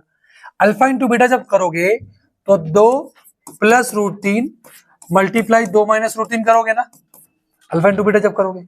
ए प्लस बी माइनस बी क्या होता है, ए का स्क्वायर माइनस बी का स्क्वायर, 2 का स्क्वायर 4, रूट 3 का स्क्वायर 3 होगा, यानी कि 1 आना चाहिए। यहाँ क्या लिखा है? 7 लिखा है, गलत लिखा है, लिखा। डन है? कोई दिक्कत तो नहीं? ठीक है जी, 1 होना चाहिए था, वो गलत है। तो ऐसे दिमाग भी लगाने हैं, इंपॉर्टेंट है, कर लीजिएगा। चलिए मोस्ट इंपॉर्टेंट सवाल बनाएगा। If alpha and beta are the zeros of the quadratic polynomial fx बराबर 3x square minus 4x plus 1 then find the quadratic polynomial whose zeros are. मतलब आपको क्वाड्रेटिक पॉलिनोमियल बनाना है, उसका एक जीरो ये है और दूसरा जीरो ये है। अगर मैं इसको x मान लूं, इसको y मान लूं, तो ये 2 जीरो होगा, जिसका पॉलिनोमियल आपको बनाना है। एक बेटा क्या हुआ है यहाँ पे बताओ? असर्शन निकालो, चेक कर लेते हैं बेटा, चलो निकाल लेते हैं भाई, कोई दिक्कत नहीं। अभी ध्रुव की मार पड़ने वाली है अगर असर्शन गलत हुआ तो। ठीक है जी, सब बच्चे पकड़ के मारेंगे ध्रुव को। डन, सब बच्चे मतलब हम सब पकड़ के मारेंगे। ठीक है, चलो x square minus 4x minus 5 है, चलो कर लेते हैं, बच्चा कह रहे तो कर ही लेते हैं। 5 1 जा 5, 4 लेके आना है,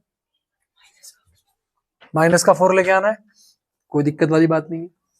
तो एक काम करते हैं, एक्स स्क्वायर माइनस का 5x प्लस का x माइनस का 5। डन है? क्यों बेटा? माइनस का 4 आ गया और माइनस का 5 भी आ गया। ठीक, x कॉमन ले लिया तो x माइनस 5, यहां से 1 कॉमन ले लिया तो x माइनस 5। बेटा नहीं, बेटा नहीं, ठीक है। तो x माइनस 5 और x प्लस 1, तो यहां से x बराबर 5 आएगा और यहां से x बराबर माइनस 1 आएगा। आराध्या बेटा आपको और दिमाग की जरूरत है, आप ध्रुव को गलत ठहरा रहे थे। आराध्या बेटा प्रैक्टिस करिए और इसको बाहर गिर लेंगे। बेटा गलत बात है, ठीक है आराध्या? ठीक है जी, प्रैक्टिस डन है बच्चों। चलो आगे बढ़े क्या?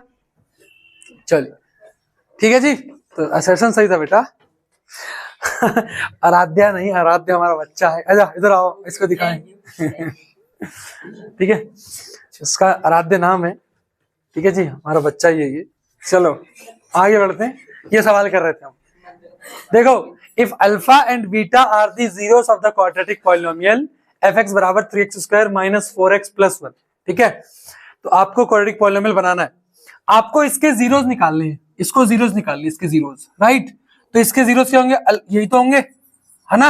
यही तो होंगे अल्फा और बीटा। तो एक काम करते हैं, इसके पहले जीरोस निकालते हैं।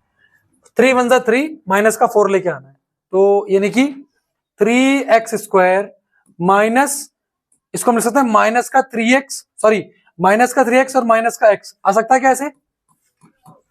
आ सकता है बेटा, ये ऐसे चेक करेंगे, आ रहा है ना? देखो 3 1 3, हमको 3 लेके आना है, मल्टीप्लाई करके 3 आ रहा है प्लस का, और माइनस जब मतलब ऐड करेंगे तो माइनस का 4 आएगा। तो यहां से हम 3x अगर कॉमन ले ले तो यहाँ बचेगा x माइनस 1, यहाँ से माइनस का 1 अगर कॉमन ले तो बचेगा x माइनस 1। ठीक है, तो यहाँ से x माइनस 1 और 3x माइनस 1 बराबर 0। तो यहाँ से x की वैल्यू 1 आ गई और यहाँ से x की वैल्यू आ गई 1/3। यानी कि अल्फा की वैल्यू क्या आ गई मेरे बच्चे? अल्फा की वैल्यू 1 आ गई और बीटा की वैल्यू कितनी आ गई? बीटा की वैल्यू क्या आ गई? 1/3 आ गई। लेकिन हमको बनाना क्या है? पॉलिनोमियल बनाना है। दूसरा वाला ये दिया है, इसका 1 0 ये दिया, 1 0 ये दिया है। तो हम एक काम करते हैं, पहले अल्फा प्लस बीटा कर लेते हैं, मतलब पहले इन दोनों का सम कर लेते हैं। ठीक है, तो sum of zeros, sum of zeros क्या होगा? Alpha square beta, alpha square upon beta plus beta square upon alpha. इन दोनों को जोड़ेंगे तो अल्फा बीटा यहां हो गया, ये हो गया alpha cube plus beta cube plus beta cube. तो यानी कि सम ऑफ जीरोस क्या आ रहा है? हाँ जी, डन है क्या? चलो, तो ये आपका सम ऑफ जीरोस में ये आ गया, सम ऑफ जीरोस है ना, तो सम ये आ गया आपका। अब निकालते हैं product, product of zeros. Product कैसे करना है? इन दोनों की मल्टीप्लाई कर दो, alpha square beta multiply beta square alpha. तो बीटा से बीटा कटा, अल्फा से अल्फा कटा, यानी प्रोडक्ट बना अल्फा इंटू बीटा। ठीक है, अब हम जो पॉलिनोमियल बनाएंगे, पॉलिनोमियल जो बनाएंगे वो क्या होना चाहिए? पॉलिनोमियल जो हम बनाएंगे वो क्या होना चाहिए? के x square minus sum of zeros into x plus product of zeros. यही तो होता है, यही तो होता है। तो के x square minus sum of zeros क्या है? सम ऑफ जीरोस ये है, लेकिन बेटा सम ऑफ जीरोस में आपको वैल्यू रख के निकालना पड़ेगा, सम ऑफ जीरोस में आपको वैल्यू रख के निकालना पड़ेगा। ठीक है, तो एक काम करता हूं, इसको मैं जरा हटाता हूं यहां से, मुझे थोड़ा सा स्पेस ज्यादा चाहिए, आई वॉन्ट स्पेस।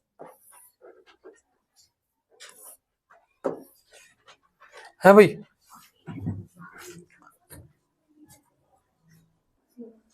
देखना बेटा, अब हमको सम निकालना पड़ेगा। अब यानी कि सम की वैल्यू दे रखी है, मतलब ये हमारे निकल कर आई alpha square plus beta square upon alpha into beta. एक काम करते हैं, निकाल लेते हैं भाई। ठीक है, निकाल लेते हैं। तो अल्फा स्क्वायर का मतलब क्या? Alpha cube, sorry alpha cube का मतलब क्या हुआ? 1 का क्यूब, राइट? 1 का क्यूब प्लस बीटा क्यूब का मतलब 1/3 का क्यूब, और alpha into beta, alpha into beta क्या हुआ? 1 इंटू 1/3 यानी कि 1/3। ठीक है जी, तो ये आएगा 1 प्लस 1/27 अपॉन में 1/3, तो ये हो जाएगा 27 एकम 27 प्लस 28/27 इंटू 1/3। ठीक है जी, तो ये इससे कट जाएगा, तो 28/9 आ गया। क्या आ गया मेरे भाई? 28/9, यानी कि सम आ गया 28/9। तो सम आ गया 28/9 यानी कि 28/9 प्लस प्रोडक्ट क्या आएगा 1/3। ठीक है जी, तो ये आपका आंसर आ जाएगा, ये आपका आंसर। अब के की वैल्यू यहाँ पर 27 रख देंगे तो कट जाएगा ये। ठीक है, के की वैल्यू 27 रख दो, क्योंकि 9 और 3 का एलसीएम क्या होगा 27 होगा, 27 रख के सबको काट दो। डन है, कोई दिक्कत? कोई दिक्कत तो नहीं? तो एक काम करता हूं, मैं रख ही देता हूँ, के की वैल्यू 27 रख दो इधर, तो ये हो जाएगा 27x² माइनस 9 से 3 बार कटेगा 27 यानी कि हो जाएगा 84। क्या हो जाएगा जी 84, और 9 बार कटेगा 84x। चलो मैंने 27 ले लिया यार, कोई फर्क नहीं पड़ता, 9 होता है ठीक है, 27 ले लिया कोई दिक्कत नहीं। चलो तुम 9 कह रहे 9 ही ले लेते हैं यार, छोड़ो। थैंक यू आराध्या बेटा वंस अगेन। तो के की वैल्यू 9 ले लेता हूं, ठीक है, तो ये हो जाएगा 9x² माइनस 28x, यहाँ पर x रह गया, और प्लस में 3 = 0। ये पॉलिनोमियल इक्वेशन बन जाएगी क्वाड्रेटिक। डन है क्या? कोई दिक्कत तो नहीं? क्यों नहीं बन रही बेटा? डन, डन है। अब देखो बेटा, अगर ज्यादा दिक्कत हो रही है ना, अगर ज्यादा दिक्कत हो रही है तो अल्फा और बीटा की वैल्यू यहां से निकाल दो, यहां पुट कर दो, वैसे निकाल लो, कोई दिक्कत नहीं, दोनों से कर सकते हो। मुझे जो अच्छा लगा, मुझे जो ज्यादा इजी लगा, मैंने आपको वो करवा दिया। डन है प्यारे बच्चों? आप बोलेंगे हाँ जी सर। चलो अगला सवाल, ये सवाल है, if alpha and beta are the zeros of the polynomial and satisfying the relation alpha plus beta का whole square minus alpha into beta बराबर 21/4, then find the value of k. बहुत प्यारा एंड इंपॉर्टेंट सवाल। देखो alpha plus beta दिया, तो alpha plus beta होता क्या है? अल्फा प्लस बीटा होता है माइनस का बी, बी की वैल्यू दी है 5, तो माइनस का 5, ए का मतलब 2 हो गया।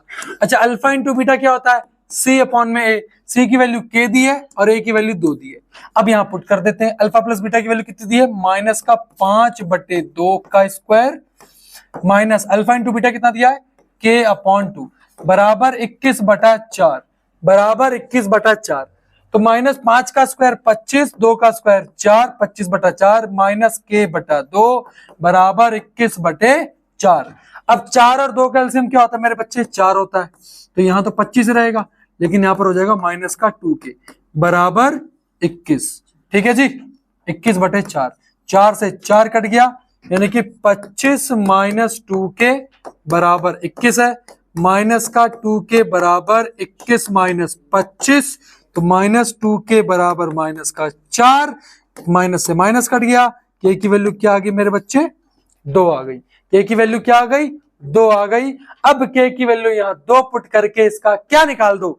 जीरोस निकाल दो। इसके क्या निकाल दो?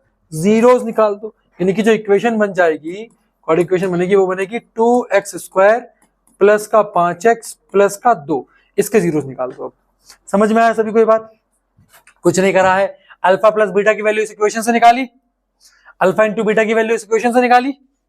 देखो अल्फा प्लस बीटा क्या होता है? माइनस का बी अपॉन ए होता है, तो माइनस का बी अपॉन ए रख दिया हमने यहाँ पर, जो कि माइनस का 5/2 आया। और अल्फा इंटू बीटा क्या होता है? के अपॉन 2 होगा, तो हमने के अपॉन 2 रख दिया, बराबर 21/4 सेटिस्फाई कर रहा है। बहुत सारे बच्चे क्या करेंगे? यहाँ कंफ्यूज हो जाएंगे। हमको ऐसा नहीं करना, हमको सीधे सीधे सवाल करने हैं ऐसे करके। डन है बेटा? ये चीज क्लियर हुई है भाई? पक्का? आप बोलेंगे हाँ जी सर, हमको ये चीजें बिल्कुल अच्छे तरीके से क्लियर है। क्लियर है? फिर से रिवाइज कर रहा हूं बेटा, अल्फा प्लस बीटा दिया है, ये रिलेशन आपका सही होना चाहिए। तो अल्फा प्लस बीटा की वैल्यू पता है हमको, सम ऑफ जीरोस दे रखा है ना, तो सम ऑफ जीरोस यहां से निकालेंगे, माइनस का बी अपॉन ए, और अल्फा इंटू बीटा यहाँ पर थे। अच्छा इसका स्क्वायर लगाना, तो स्क्वायर लगा दिया। और अल्फा इंटू बीटा क्या होता है? सी अपॉन ए होता है, तो के अपॉन 2, के अपॉन 2 ये हो गया बराबर 21/4। तो यहां से हम किसकी वैल्यू निकाल सकते हैं? के की वैल्यू निकाल सकते हैं। के की वैल्यू निकाल दी, अब निकाल, यहाँ के की वैल्यू रख दो, अब इसके जीरो निकाल दो। अब आपको यहाँ पर मिडिल टर्म्स निकाल के जीरो निकालने पड़ेंगे, और ये सवाल 3 मार्क्स में आएगा बोर्ड में। डन है? डन है? ऐसा सवाल आपने देखे तो नहीं पहले, लेकिन आज देख लिए। कोई दिक्कत बच्चों? चलो अगला सवाल, if alpha and beta are the zeros of the polynomial then form a quadratic equation. बस यहां से अल्फा बीटा निकालना, दुगना करना, उसका क्या निकाल देना। सुनो, इसका एक जीरो ये होगा, दूसरा जीरो ये होगा, तो यहां से हम क्या बना लेंगे? क्वाड्रेटिक इक्वेशन बनाएंगे। डन है? डन है? होमवर्क में करेंगे इसे क्या? होमवर्क में करेंगे बच्चों इसे क्या? पक्की बात है ना? ठीक है, जो भी आंसर आएगा उसका मतलब एक अल्फा एक बीटा आएगा, तो एक को दुगना मतलब दुगना कर देना, डन है, कोई दिक्कत तो नहीं।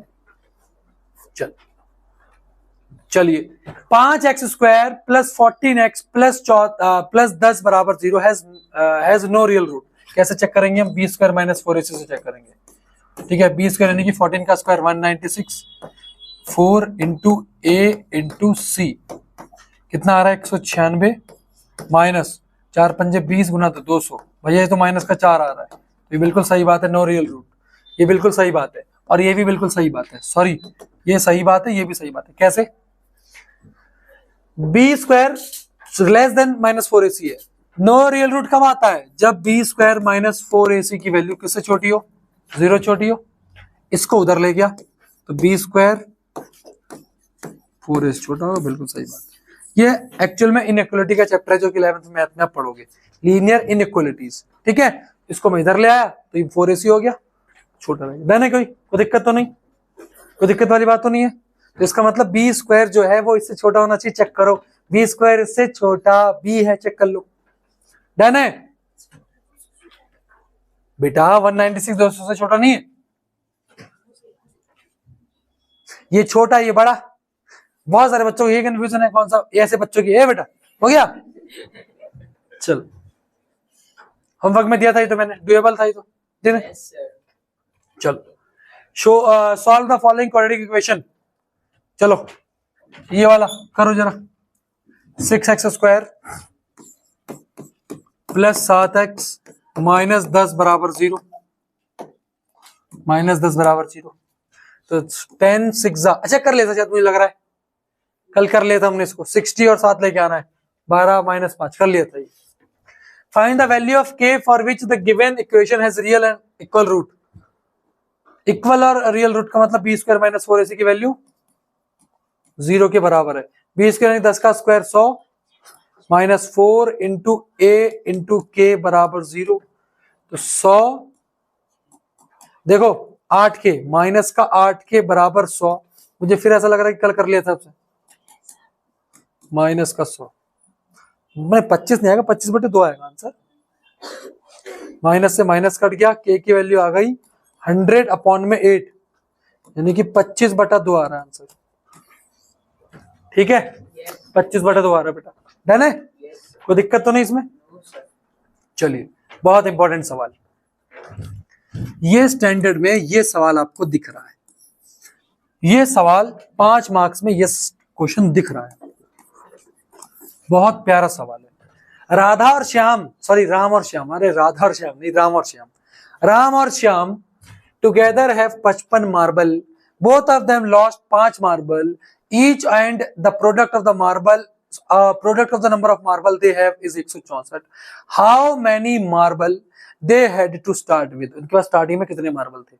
बनाओ सवाल को, बनाओ जरा देखिए। Ram and Shyam together have 55 marble, Ram और श्याम दोनों के 55 मार्बल है। उन्होंने खेलना स्टार्ट किया, खेलते खेलते खेलते खेलते दोनों में से दोनों के 5-5 मार्बल क्या हो गए? लॉस हो गए, दोनों के 5-5 मार्बल गायब हो गए। अब उनके पास जो मार्बल बचे हैं उनका प्रोडक्ट जो है वो है 164। बताओ उन्होंने कितने मार्बल से स्टार्टिंग करी थी? बताओ। जिसने स्टैंडर्ड ली है, अगर सवाल नहीं समझ पा रहे बेटा, तुम्हारा स्टैंडर्ड नहीं था स्टैंडर्ड लेने का। ठीक है, अगर नहीं समझ पा रहे हो तो तुम्हारा स्टैंडर्ड ही नहीं था स्टैंडर्ड लेने का। ठीक है, पता है हमारी एक प्रॉब्लम है कि हम ग्लोरिफिकेशन के चक्कर में खुद को बर्बाद कर लेते हैं। जैसे 2015 से 19 के बीच में एक दौर चला था पूरा एक ग्लोरिफिकेशन का। उस समय ना बीटेक की ग्लोरिफिकेशन बहुत हो रही थी, सब लोग उसके पीछे भाग गए, सब लोग, लड़कों ने अपने आप को बर्बाद कर लिया उसमें। 2021-22 से 2024 का ये दौर था यूपीएससी के ग्लोरिफिकेशन का। यूपीएससी का ग्लोरिफिकेशन इंडिया के अंदर हुआ, सब लोग उसकी प्रिपरेशन में भाग गए, बर्बाद हो गए यूथ उसके चक्कर में। ग्लोरिफिकेशन के पीछे भागोगे, बर्बाद हो जाओगे, अपनी क्षमता के अकॉर्डिंग चलोगे तो बहुत अच्छे से जिंदगी जी पाओगे। ठीक है, इसलिए कहता हूं जो कैपेबिलिटी है वो करो। राम एंड श्याम टुगेदर है 55 मार्बल, क्या आंसर आया बेटा? 46। एंड वेरी गुड बेटा, ये बच्चा अच्छा, ये बच्चा बहुत बढ़िया। हम एग्जाम्पल मतलब लेट करते हैं, let Ram has marble, Ram have marble भी एक्स। अगर राम के पास एक्स मार्बल है तो श्याम के पास कितने होंगे? श्याम के पास कितने होंगे? 55 माइनस एक्स होंगे कि नहीं होंगे? आप बोलेंगे हाँ जी सर। टुगेदर दोनों को मिलाकर के 55 होना चाहिए। तो अगर राम के पास एक्स है तो श्याम के पास 55 माइनस एक्स होगा कि नहीं होगा? डन है। दोनों ने खेलना स्टार्ट करा। ठीक है। After loss of 5 marble, after loss of 5 marble Shyam के पास कितने मार्बल बचे होंगे? भाई पहले कितने थे? 55 माइनस एक्स थे। अब कितने गायब हो गए? 5 गायब हो गए। तो 55 माइनस 5 कितना बचा? 50। अब श्याम के पास कितने मार्बल बचे? 50 माइनस एक्स बचे। तो राम के पास कितने बचे होंगे? राम के पास एक्स थे तो अब कितने हो गए होंगे? X minus 5। अब अकॉर्डिंग टू क्वेश्चन दोनों का प्रोडक्ट कितना है? मतलब 50 माइनस एक्स और x माइनस 5, इन दोनों का प्रोडक्ट कितना है? 160। 50 इंटू एक्स, 50x हो गया यहाँ पे। 50 इंटू 5 यानी कि माइनस का 250। ओके, माइनस का x इंटू एक्स माइनस का एक्स स्क्वायर और माइनस एक्स इंटू माइनस का 5 यानी कि प्लस का 5x बराबर 164। अब यहाँ के सारे उधर ले जाओ तो ये हो जाएगा, माइनस का उधर जाएगा तो प्लस का एक्स स्क्वायर, माइनस का 250 उधर जाएगा तो प्लस का 250 और 50 प्लस 55 उधर जाएगा तो माइनस का 55 एक्स और प्लस का 164 बराबर 0। तो ये हो जाएगा एक्स स्क्वायर माइनस का 55 एक्स और प्लस का 414 बराबर 0 हो गया। ठीक है बेटा, ठीक है जी। अब 414 को फैक्टराइज करो, 55 लेके आना है तो कर लेते हैं यार। चलो 414 को फैक्टराइज कर लेते हैं, 414 को फैक्टराइज कर लेते हैं बेटा, 414 को फैक्टराइज कर लेते हैं बेटा, 414 को फैक्टराइज, एक मिनट बेटा, 414 को फैक्टराइज, 414 को फैक्टराइज कर देते हैं। 414 को जब फैक्टराइज करेंगे तो ये जाएगा 2 से 207 बार, 3 से कटेगा अब ये 3 से 69 बार, 3 से 23 बार। देखो 23 टूजा 45 लेके आना था ना, तो 23 टूजा 46 और 3 3 9, 46 प्लस 9 55 हो रहा है। इजी सवाल था ये, देखना। तो यहां पर हम लिख देंगे इसको ऐसे करके, x square minus 46x plus 9x और प्लस में 414 बराबर 0। अंदर जाएगा तो ये हो जाएगा एक्स स्क्वायर माइनस 46 माइनस का 9x प्लस 414 बराबर 0। तो यहां से ये हो जाएगा x अगर मैं कॉमन ले लूं तो x माइनस 46 और यहां से माइनस 9 कॉमन ले लूं तो x माइनस 46। ठीक है, तो यहां से x माइनस 9 बराबर 0, तो x की वैल्यू 9 आ रही है और x माइनस 46 बराबर 0, तो x की वैल्यू 46 आ रही है। यानी कि जब उसके पास, रमेश के पास 9 मार्बल होंगे, कंचे होंगे, तो श्याम के पास 46 होंगे और जब राम के पास 46 होंगे तो श्याम के पास 9 होंगे। यहां लिख दीजिएगा नीचे। डन है? बोलो कोई दिक्कत, कोई प्रॉब्लम तो नहीं बेटा? ठीक है, यहां पर बेटा देखो 414 इंटू 1 आपका 414 आएगा, इसके फैक्टर कर लिए 55 लेके आना था। ये देखो 23 टू जा 46 और प्लस 9 55 हो जाएगा। ये मैंने यहाँ पर लिख दिया ऐसे करके, ये देखो। फिर यहाँ पर माइनस का साइन अंदर जाएगा तो माइनस माइनस यहाँ भी हो जाएगा। अब यहाँ से x कॉमन लोगे तो x माइनस 46 बचेगा, यहाँ से 9 कॉमन लोगे तो x माइनस 46 बचेगा, क्योंकि 46 9 जा 414 ही होता है। तो x की वैल्यू यहाँ से 9 आई, यहाँ से 46 आई है। जब राम के पास 9 होंगे तो श्याम के पास 46 होंगे, जब राम के पास 46 होंगे तो श्याम के पास 9 होंगे। ठीक है, इंपॉर्टेंट सवाल था, प्लीज प्रैक्टिस करिएगा। अगला सवाल देखना बेटा बहुत ध्यान से। Given that the sum of the zeros of the polynomial a plus sum of the zeros of the polynomial a plus 1 x square plus 2a plus 3x plus 3a plus 1 is 1। Sum of zeros दिया है तो product of zeros निकालना है। सम of zeros दिया है, सम of zeros का मतलब होता है अल्फा प्लस बीटा बराबर माइनस का b upon a। Alpha plus beta की वैल्यू माइनस का 1 दी है, माइनस का b, अब b की वैल्यू दे रखी है आपको 2a प्लस में 3 और a की वैल्यू आपको दे रखी है a प्लस 1। ठीक है, ठीक है जी। तो उसके बाद माइनस से माइनस काट देते हैं, ये हो जाएगा a प्लस 1 बराबर 2a प्लस में 3, तो 3 को उधर ले आओ, तो 1 माइनस 3 बराबर 2a माइनस a, तो माइनस का 2 बराबर a, तो a की वैल्यू क्या आ गई माइनस का 2, a की वैल्यू क्या आ गई माइनस का 2। अब आपको निकालना क्या है, प्रोडक्ट निकालना है। प्रोडक्ट का मतलब क्या होता है, अल्फा इंटू बीटा, ये क्या होता है c अपॉन में, अल्फा इंटू बीटा यानी कि c अपॉन में। c की वैल्यू कितनी दी है 3a प्लस में 4, और a की वैल्यू कितनी दी है a प्लस 1, a की वैल्यू माइनस का 2i प्लस 4, a की वैल्यू माइनस का 2i प्लस का 1, 3 2 जा 6, माइनस का 6 प्लस 4 माइनस का 1, तो यहां से माइनस का 2, नीचे माइनस का 1, माइनस माइनस कर दिया, यानी कि प्रोडक्ट ऑफ जीरोस आया आपका 2। ठीक है, प्रोडक्ट ऑफ जीरोस क्या आया 2। सोनाली आपके पास क्या स्टैंडर्ड है, वेरी गुड। आपके पास बेटा, चलो कोई बात नहीं, सवाल होते नहीं तुम लोगों से यार, पहले डिसाइड कर लिया करो लेना क्या, होते नहीं मतलब तुम मेहनत नहीं करी ना, बात कर साफ बोल रहा हूं, ठीक है।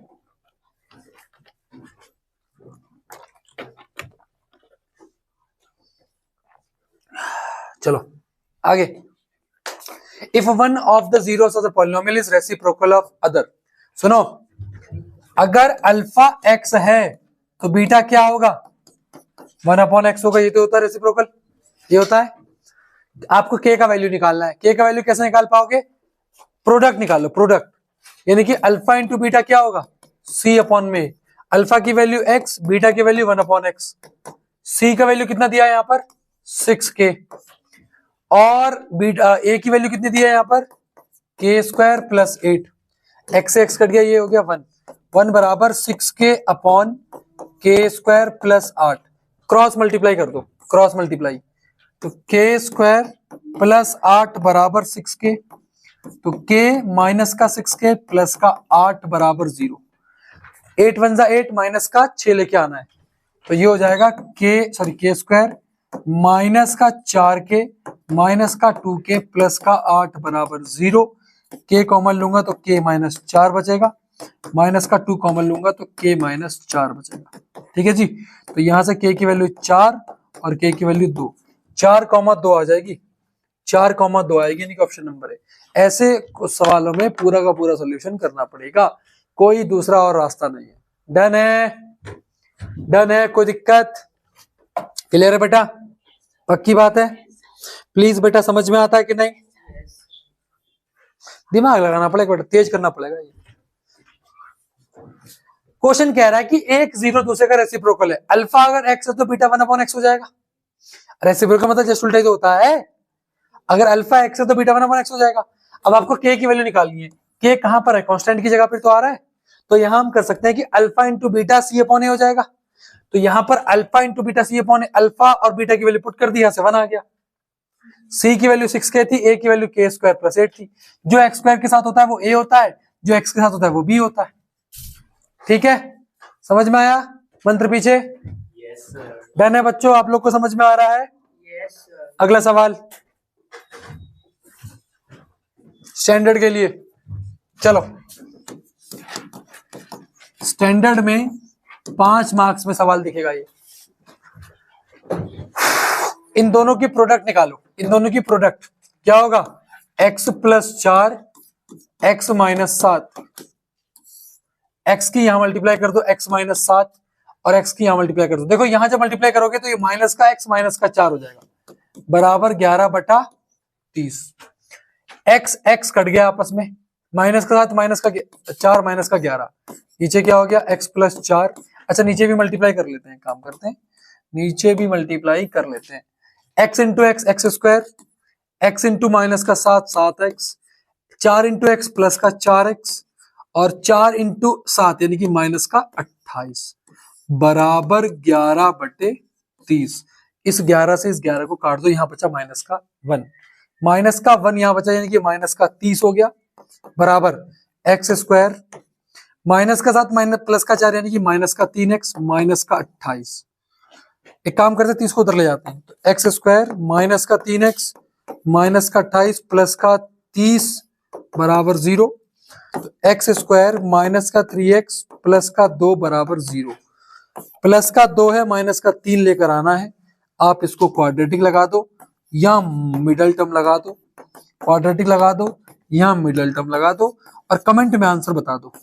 कमेंट में आंसर बता दो बेटा इसका, कमेंट में इसका आंसर बता दो फटाफट। करो ना सॉल्व, मुखला के देख रहे हो, पूरा करो आगे।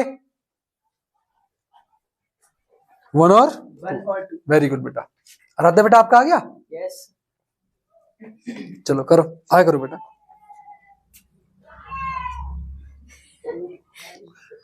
डन है, इजी था ना? Yes, sir. लेकिन इजी था बेटा ये तो उल्टी उंगली की गेम है आपकी। कर लो, दिमाग लगा लो यार, पढ़ाई में फोकस करो थोड़ा, फालतू की चीजों में फोकस से फायदा नहीं। हाँ आप दिखाओ, ठीक है चलो।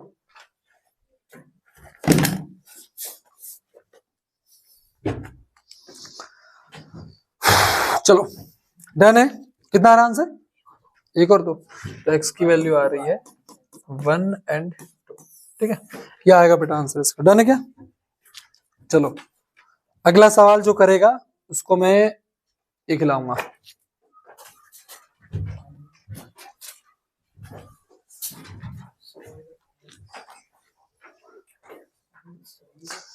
अगला सवाल जो कर लेगा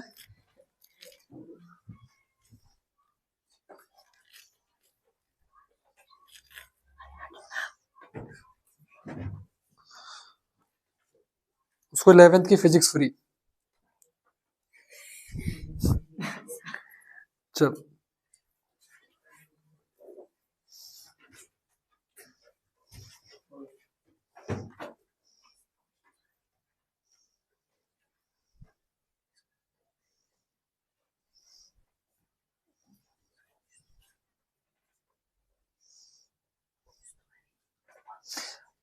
अर्जुन के पास क्या स्टैंडर्ड? स्टैंडर्ड, अच्छा मैथ नहीं होती तो लेते नहीं है, ये हाल है तुम्हारे।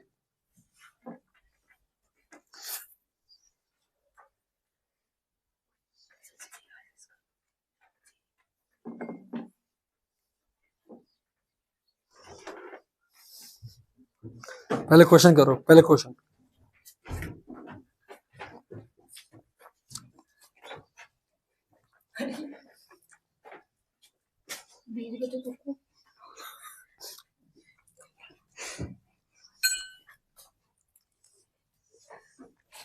चलो देखो बेटा, देखो सुनो, क्या तुम्हें जस्ट इसका इधर उल्टा नहीं दिख रहा? दिख रहा है? जो यहां लिखा है वो वहां लिखा है, लेकिन जस्ट उल्टा लिखा है, लिखा है।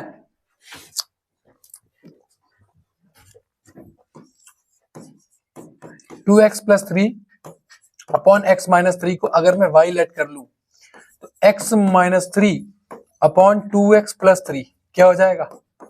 1 अपॉन y होगा कि नहीं होगा? आप बोलेंगे हाँ जी सर। होगा कि नहीं होगा? आप बोलेंगे हाँ जी सर। तो अब ये क्या बन गया?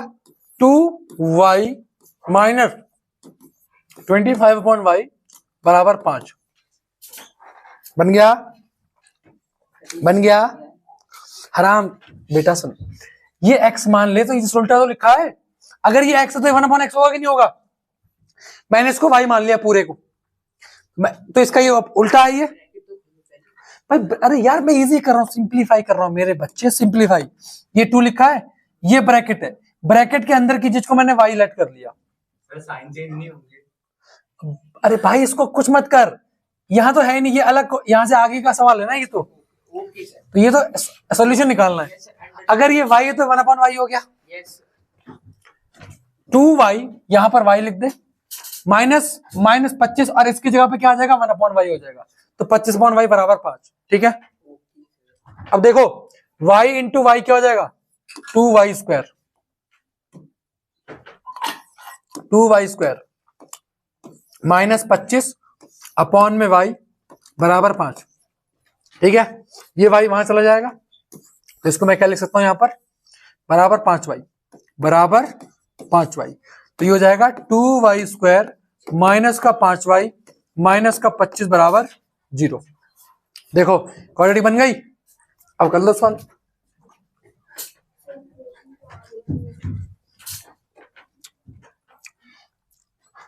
25 दूनी 50, लेके क्या आना है 5, 10 माइनस 5 आ गया। तो 2y² माइनस का 10y प्लस का 5y बराबर 0, सॉरी प्लस का 5y माइनस 25 बराबर 0।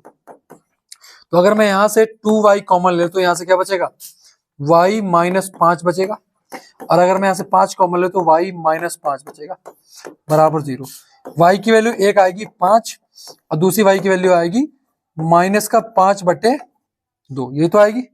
y की तो वैल्यू आ गई। क्या हमको y की टर्म में आंसर देना है, किसके टर्म में देना है, x की टर्म में देना है। तो एक काम करो, y बराबर 5 यहां रखो,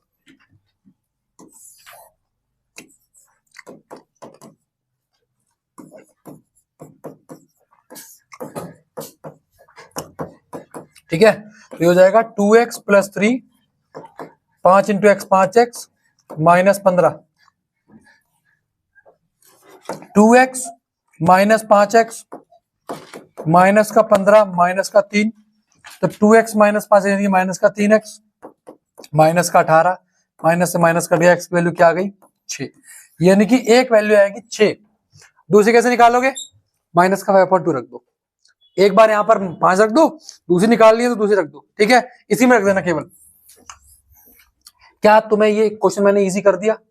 यस मुझे बताओ कैसे लेके जाते तुम इसे, तुम्हारी अप्रोच देखो, जिसका स्टैंडर्ड है वो करेगा इसे केवल, जिसका स्टैंडर्ड है बेसिक वाले ना करें, स्टैंडर्ड वाले जरूर करेंगे इसे प्रैक्टिस, ठीक है, स्टैंडर्ड वाले प्रैक्टिस करेंगे। कृष्णा के पास क्या है,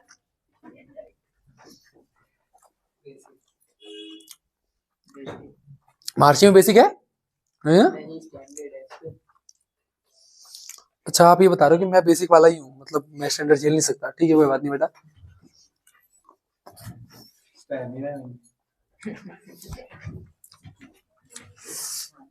बनाओ,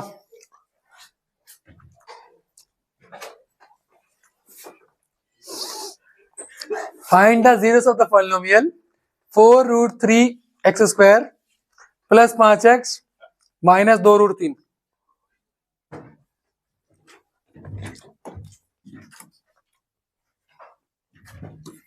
चार रूट 3x² प्लस का 5x माइनस 2√3। चलो कैसे करेंगे, 4√3 की मल्टीप्लाई करो 2√3 से, 4 दूनी 8 या 24, क्या आ रहा है 24,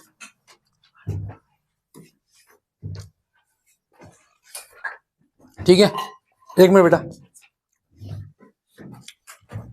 ठीक है 24, 5 लेके आना है, तो 8 माइनस 3 5 होता है, और 8 से 24, ठीक है, तो इसको कर देते हैं 4√3x² 8x minus 3x minus 2√3, ठीक है, यहां से कॉमन क्या आ रहा है 4 कॉमन आ रहा है, 4x कॉमन आ रहा है, तो ये बच जाएगा आपका √3x प्लस में 2, यहां से √3 कॉमन आ रहा है तो माइनस का √3 कॉमन ले लो, तो यहां बचेगा √3x प्लस में 2, तो ये बन गया 4x माइनस √3 बराबर 0, तो x की वैल्यू यहां से आ गई √3/4, और दूसरा निकल जाएगा आपका √3x प्लस में 2 बराबर 0, तो ये हो जाएगी x की वैल्यू माइनस का 2/√3।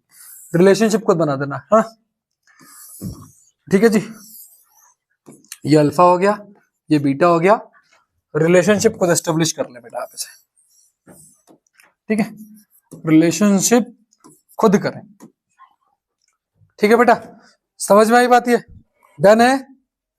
अच्छा यहाँ दिक्कत आ रही है कि सर यहाँ √3 कॉमन कैसे आया, बेटा इस 3 का मतलब √3 मल्टीप्लाई √3 होता है, यहाँ भी √3 था तो यहाँ भी √3 मल्टीप्लाई √3 है, देखो बेटा ये जो 3 है ना इसका मतलब है √3 मल्टीप्लाई बाय √3, तो अगर आपको कहीं √3 दिख रहा है केवल, तो यहाँ अगर आप √3 कॉमन ले लोगे तो अंदर √3 बचेगा, ठीक है, ये चीज याद रखिएगा, डन है, क्यों भाई पीछे, ठीक यस सर ठीक है जी। चलो अगले सवाल की तरफ बढ़ते हैं, हमने बहुत सारे कर लिए थे, चलो प्रोबेबिलिटी के 2-3 सवाल बचे हैं, खत्म करते हैं फिर, ठीक है, थोड़े बचे थे बेटा, कुछ अच्छे सवाल लाया था मैं प्रोबेबिलिटी की, ये हमने कर लिया था, ये भी हो गया था, ये भी हो गया था, हाँ ये बताओ यार, a bag contain 8 red ball and some blue ball, if the probability of drawing a blue ball is 3 times of a red ball, then what is the number of blue ball in the bag? ये बताओ, प्यारा सवाल है standard वालों के लिए। चलो बहुत प्यारा सवाल, सुनो। एक बैग के अंदर 8 लाल गेंदे हैं, ब्लू बॉल हम लेट कर लेते हैं एक्स, लेट ब्लू बॉल भी एक्स, तो टोटल बॉल कितनी हो गई? टोटल बॉल कितनी हो गई बेटा? टोटल बॉल कितनी हो गई? 8 प्लस एक्स हो जाएगा। The probability of drawing a blue ball is 3 time of the red ball. Red ball की प्रोबेबिलिटी क्या हो जाएगी? रेड बॉल की, रेड बॉल होने की प्रोबेबिलिटी, रेड बॉल होने की प्रोबेबिलिटी क्या हो जाएगी? रेड कितनी है? 8, और टोटल कितनी है? 8 प्लस एक्स। क्वेश्चन ये कह रहा है कि ब्लू बॉल होने की, अच्छा ब्लू बॉल होने की प्रोबेबिलिटी बताओ। ब्लू बॉल कितनी है बेटा? ब्लू बॉल होने की प्रोबेबिलिटी क्या है? x अपॉन 8 प्लस एक्स, ये तो है, ये तो होगा। क्वेश्चन कह रहा है कि ब्लू बॉल होने की जो प्रोबेबिलिटी है, ब्लू बॉल होने की जो प्रोबेबिलिटी है वो 3 टाइम है रेड बॉल होने की प्रोबेबिलिटी। तो ब्लू बॉल होने की प्रोबेबिलिटी क्या है? x अपॉन 8 प्लस एक्स, और 3 मल्टीप्लाई रेड बॉल होने की प्रोबेबिलिटी क्या है? 8 अपॉन 8 प्लस एक्स। समझ में आता है कि नहीं बेटा? बोलो क्या कर रहे? कुछ नहीं कर रहे। ब्लू बॉल होने की प्रोबेबिलिटी है, देखो ब्लू बॉल होने की प्रोबेबिलिटी निकाली हमने, ठीक है बेटा ध्रुव, कोई दिक्कत? और रेड बॉल की ये निकाली प्रोबेबिलिटी, ठीक है। क्या ये इससे कट जाएगा? कट जाएगा कि नहीं कट जाएगा? एक्स की वैल्यू कितनी आ गई? 24। तो यानी कि ब्लू बॉल कितनी है? 24। डन है। सॉरी, ब्लू बॉल कितनी है? 24। क्या क्या हो बेटा? अगर प्रोबेबिलिटी ज्यादा है तो नंबर भी ज्यादा ही होगा। हाँ तभी तो नंबर ज्यादा आया। तो इतना करना ही होगा। एक काम करना, पैसे छोड़ के आना, ठीक है? दिमाग में गोबर भरा है, उसने नंबर नहीं पूछे तो नंबर दिखा दिया हमने। उसकी 3 गुना है तो उसका भी 3 गुना ही होगा, वो प्रोबेबिलिटी 3 नंबर भी 3 गुना ही होगा। आप वैसे कर लीजिए जैसे आप चाह रहे हैं, ठीक है?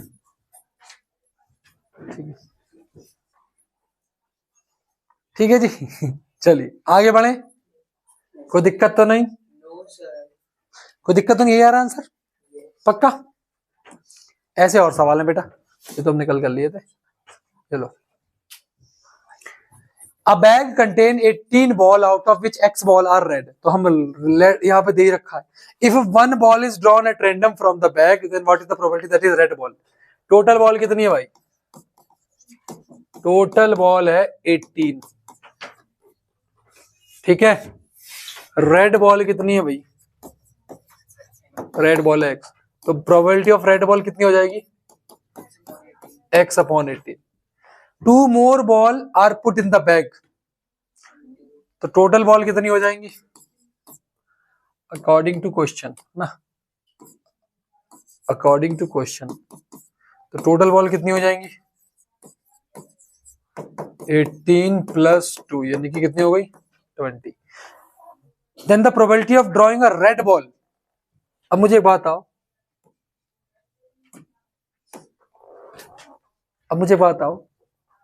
देन अच्छा 2 मोर रेड बॉल ऐड करिए ना, तो रेड कितनी हो जाएंगी? अब रेड कितनी हो जाएंगी टोटल? रेड हो जाएंगी x प्लस 2।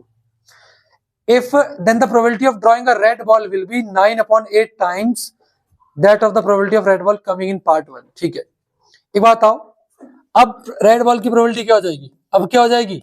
अब हो जाएगी x प्लस 2 अपॉन में 20, यही तो हो जाएगी। क्वेश्चन क्या कह रहा है? क्वेश्चन कह रहा है कि अब जो प्रोबेबिलिटी आई है, अब जो प्रोबेबिलिटी आई है वो 9 अपॉन 8 टाइम्स आई है जो इससे पहले प्रोबेबिलिटी आ रही थी। पहले प्रोबेबिलिटी क्या आ रही थी?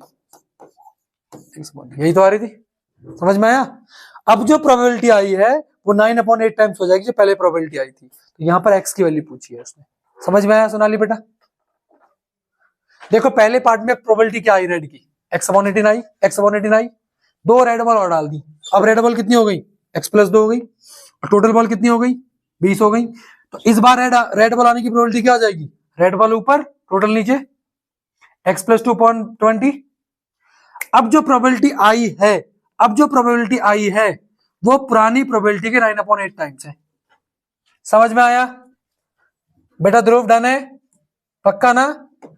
9 से ही 2 बार कटेगा, 2 से ही 10 बार कट जाएगा, यानी कि x प्लस 2/10 बराबर x अपॉन में 8 बराबर x अपॉन में 8। ठीक है, अरे काटा पीटी कर दी ना, 9 से इसको 2 बार काटा, 2 से 10 बार काट दिया। अब इसे काट सकते हैं हम 4, इसे काट सकते हैं 5 बार, तो यानी कि 4 into x 4x, 4 into 4 to 8 और 5 इंटू एक्स 5x। तो आंसर आ जाएगा, एक्स की वैल्यू कितनी आ रही है बेटा, 8 आ रही है क्या? 5x माइनस 4x बराबर 8। इंपॉर्टेंट सवाल है, फिर मत कहना कि सर दिक्कत है में है, जे है वो है। ठीक है, कोई दिक्कत तो नहीं, इंपॉर्टेंट सवाल है, 3 मार्क्स में सवाल है। ठीक है, ठीक है जी, कोई दिक्कत? 10th में रिसर्च की जरूरत तो नहीं है ना कोई? 10th में रिसर्च की जरूरत कहाँ होती है? सही बात है सर। 10th में अगर रिसर्च करनी पड़े तो यूपीएससी में तो कुछ हो नहीं सकता। रिसर्च यूपीएससी जैसे एग्जाम में जरूरत पड़ती है, आईआईटी जैसे एग्जाम में जरूरत पड़ती है। चलो आगे बढ़ते हैं। चलो बेटा, ये हमने कर लिया था यार। ठीक है, तो अब आप लोग का काम क्या है? आप लोग का काम बेटा यही है, आप लोग का काम यही है बेटा, है भाई? कहाँ आ गए हम? दोबारा से वहीं चल रहे हैं, पहली स्लाइड पे। चलो, तो अब आप लोग का काम ये बनता है कि हमने डे 2 कंप्लीट कर दिया है। अब काम ये है कि इन 5 की एनसीईआरटी अच्छे से, जो टेलीग्राम पे शीट दी है उनको अच्छे से प्रिपेयर करना है। अच्छा हाँ, कल मैं आपको बता रहा था कि अगर एंगल 120 आए तब कैसे निकालेंगे, ये तो बता रहा था मैं। हाँ, ग्राफ रह गया ना। अरे एक मिनट, बहुत बढ़िया याद दिलाया बेटा। ग्राफ में कुछ नहीं पूछता, सुनो, ग्राफ में एक ही चीज फोकस करना, वो इससे पूछेगा कि कितने सोल्यूशन आ सकते हैं। सुनो, एक्स एक्सिस पर एक ही बार कट कर रहा है तो कितने सोल्यूशन होंगे? एक। एक्स एक्सिस पे 2 बार काट रहा है, कितने होंगे? 2। अच्छा, एक पॉजिटिव एक नेगेटिव वो कह सकता हूं, क्योंकि इधर पॉजिटिव इधर नेगेटिव काट रहा है। इधर कितने होंगे? 3। 3 में कितने पॉजिटिव होंगे? 2 पॉजिटिव 1 नेगेटिव। ठीक, यहां कितने सोल्यूशन है? 2। क्यों बेटा? एक्स एक्सिस पे एक ही बार काट रहा है, एक ही सोल्यूशन। यहां कितने सोल्यूशन है? यहां कितने सोल्यूशन है? एक ही पॉइंट पे टच करता है, एक सोल्यूशन। ठीक है, इसको अपवर्ड पैराबोला बोलते हैं, अपवर्ड पैराबोला बोलते हैं। यहां कितने सोल्यूशन है? 1 2 3 4। ठीक है, एक नेगेटिव बाकी पॉजिटिव। आज ही मैं यूपी बोर्ड का पेपर चेक कर रहा था, वहां भी इस ग्राफ देके पूछा हुआ था सवाल। ठीक है, उन्होंने ऐसे पूछ दिया, ऊपर ऐसे लटका दिया। कोई सोल्यूशन है इसमें?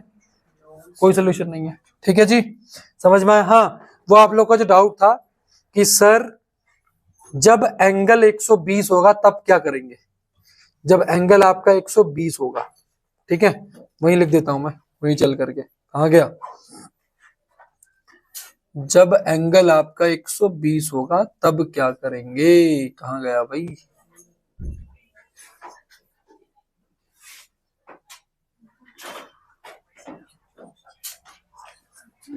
हाँ,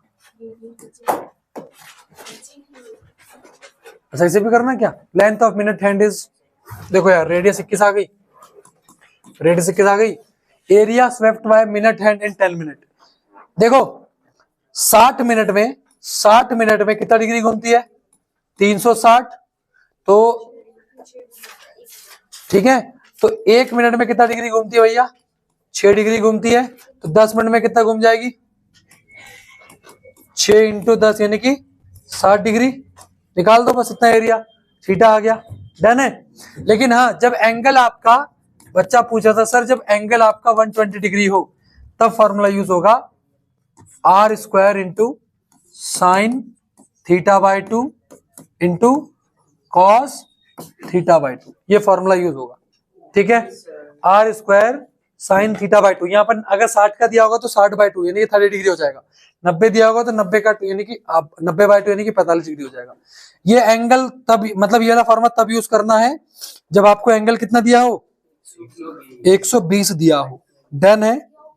यस अरे एरिया ऑफ सेक्टर निकालते हम। ठीक है, हाँ यही मैं चेक कर रहा था, 1/2 भी आएगा। रुक जाओ, इसमें यही मैं चेक कर रहा था, 1/2। ठीक है, तो पूरा फॉर्मूला मैं लिख दे रहा हूं आपको। 1/2 r square into sine theta by 2 cos theta by 2। ये कब लगाना है? जब आपसे सेगमेंट का एरिया निकालना हो लेकिन एंगल आपको कितना दिया हो, 120 दिया हो। जैसे यहाँ पर मैंने बोला था ना आपको, इस तरीके से आपको ये एरिया निकालना है, तो आपको पूरा सेक्टर निकालना पड़ेगा। पहले पूरा सेक्टर निकालना पड़ेगा, उसमें से ट्रायंगल का एरिया माइनस करना पड़ेगा, ठीक है, तब आप इसे यूज करेंगे। ठीक है, डन है। ये वाला सवाल समझ में आ गया सभी को? कोई दिक्कत तो नहीं? चलिए, तो आज आपका होमवर्क ये है कि आपको इन 5 चैप्टर को बहुत अच्छे से एनसीईआरटी से निपटाना है। एनसीईआरटी से, है ना, एनसीईआरटी से आपको इन चैप्टर्स को बहुत अच्छे से निपटाना है। ये वाले चैप्टर्स को जो मैंने करवा दिए हैं, अब हम कल मिलेंगे जहां स्टेज सेकंड स्टार्ट करेंगे। वहां पे चैप्टर्स हैं हमारे सर्कल और अरिथमेटिक प्रोग्रेशन, मैंने बता दिया था आपको पहले ही। स्टैटिस्टिक्स भी उसी में है, लीनियर इक्वेशन टू वेरिएबल भी उसी में है, मतलब इंपॉर्टेंट चैप्टर उसी में है आपके, ठीक है। रिसर्च कर रही है। नहीं बेटा, रिसर्च की 10th में अगर रिसर्च की जरूरत पड़े तो कोई दिक्कत वाली बात नहीं है ना यार, क्या ही बोलूं मैं आप लोग को। पेपर ली बेटा, मैथ्स की मैं ऐसी बातें मत करो, ठीक है, मैथ्स में ऐसी बातें मत करो, ठीक है। इतना पढ़ा दूंगा कि बहुत अच्छा पेपर हो जाएगा। थैंक यू सो मच, मिलते हैं, टेलीग्राम ज्वाइन कर लेना, वहां आपको पीडीएफ वगैरह मिलेगी। Thank you.